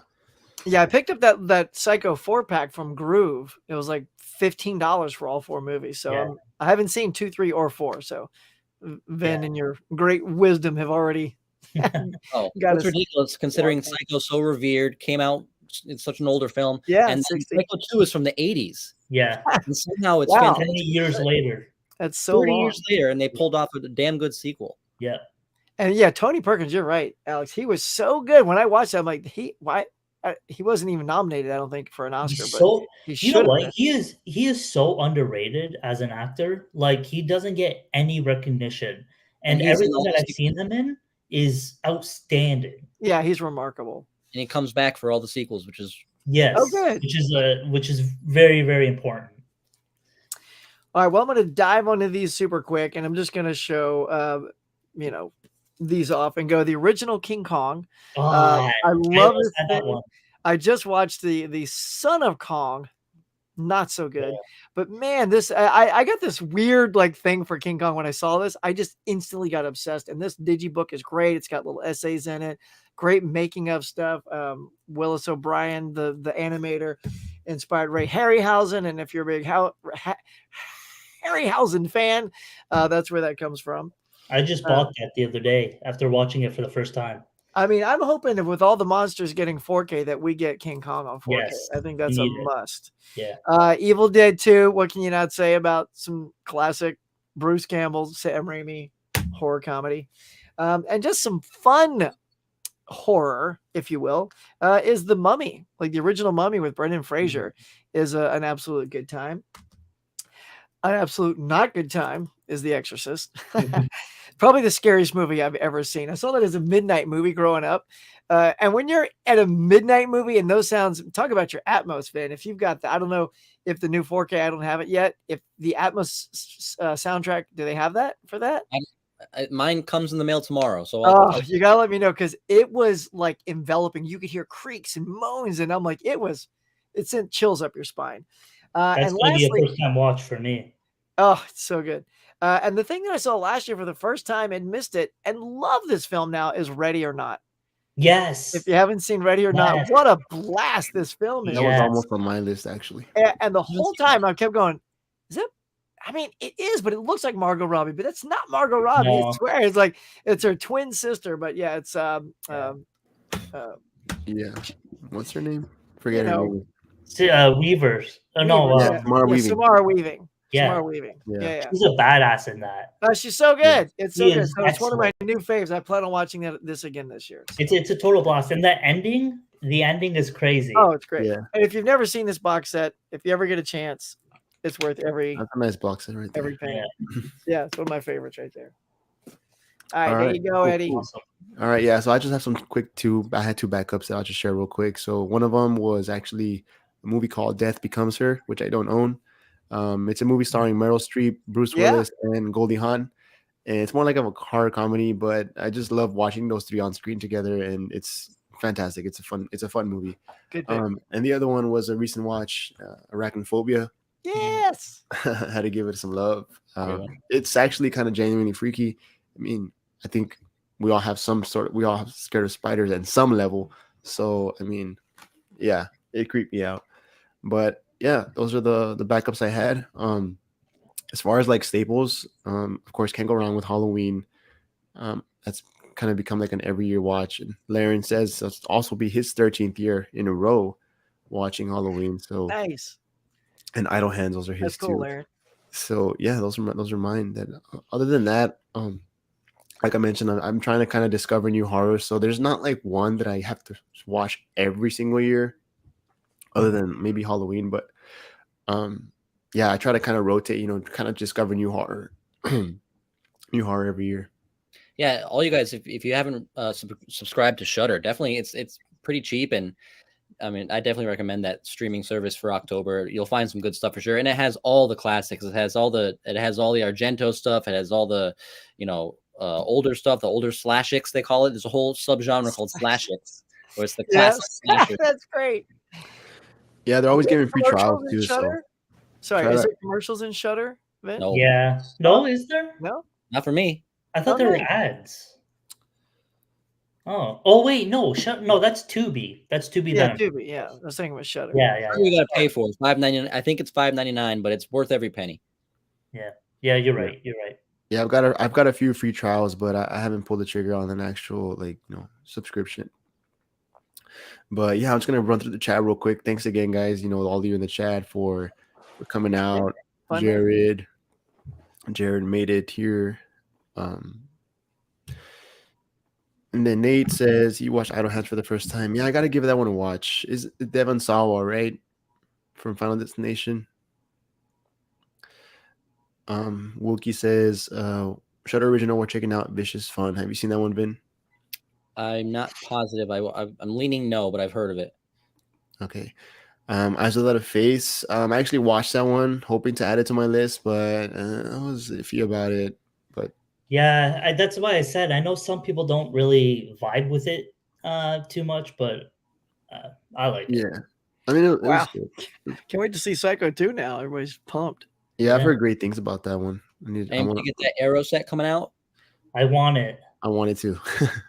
I pre-ordered it, so. I haven't pre-ordered. How much was it though for you? I don't remember. It's $100 for me. It wasn't that much. Yeah. What is it going for? Get the other one. It's like $15. I know, but they're all 4K and it's sweet. Oh, they're the 4K. Okay. But it's not Arrow. It's not a deluxe. Yeah, I need the Arrow. You guys are slaves. You can't handle it. You gotta have the best. Yeah. Yeah, I really want that too. What's it going like at around 80 right now? I think. Just wait it out, y'all. Slow play it like the Huckster. I don't think it's gonna sell out. That's why I'm kind of hesitant on pre-ordering. All right, we'll stop it here because I'm about to get another one of those coughing attacks. Yeah, man. We did good. So, Huck, you want to conclude it for us real quick? Hey, guys, thanks for coming out tonight. We appreciate everybody checking out the stream. Everybody who joined us in the chats and following along. Tell us your favorites. Really appreciate that. Love that everyone came here tonight. Vin, tell us about your channel real quick, buddy. Hard Copy Blues. I post a video once every month or so. So check it out if you want a lot of fluid content. But we do Vin versus Vin every couple of weeks. So if you follow me on Instagram, you'll see us promote that pretty soon. And those are super fun. The Collectors Club just did one with these guys. We did Spielberg. It was awesome. It was so much fun. Go check it out. Alex, take it away, sir. Geez, I think I post less than Vin. So if you like no content at all, then maybe check out my channel. Sign up, y'all. But no, yeah, I don't know. If I like Criterion, so if you guys are into Criterion stuff, I have a couple videos about that. I do like to do these videos called Director Spotlight, where I just focus on one director and go through their filmography. It does take a little while, though, but I do plan on doing a Wes Anderson, a Douglas Sirk, and a Billy Wilder one soon. So if you guys are like older films, you might want to check that one out. Cool, man. And pop over to Huck's Pop Culture Cafe. I do a morning show every Tuesday morning. We got another Collectors Club coming up next Sunday. So if you enjoyed tonight, pop on by there. Night after that, we'll be doing a Tim Burton retrospective where we rank all of Tim Burton's movies. And I'm doing some top fives. Check them out. They're tons of fun. There's top 5 duos. So your favorite duos in the movies, your favorite duos on TV. And then I'm breaking them down because I had way too much fun. So I'm doing cartoon duos, cops and spies, etc., etc. So pop over and check it out. Eddie, take it away. And if you know me, you know that I post even less than Alex. So, so but thank you guys so much for hanging around. Appreciate y'all. You guys are awesome. Appreciate you guys being here. So have a good night, y'all. Thanks a lot, buddy. Make those wish lists. Watch some spooky movies. Mm-hmm.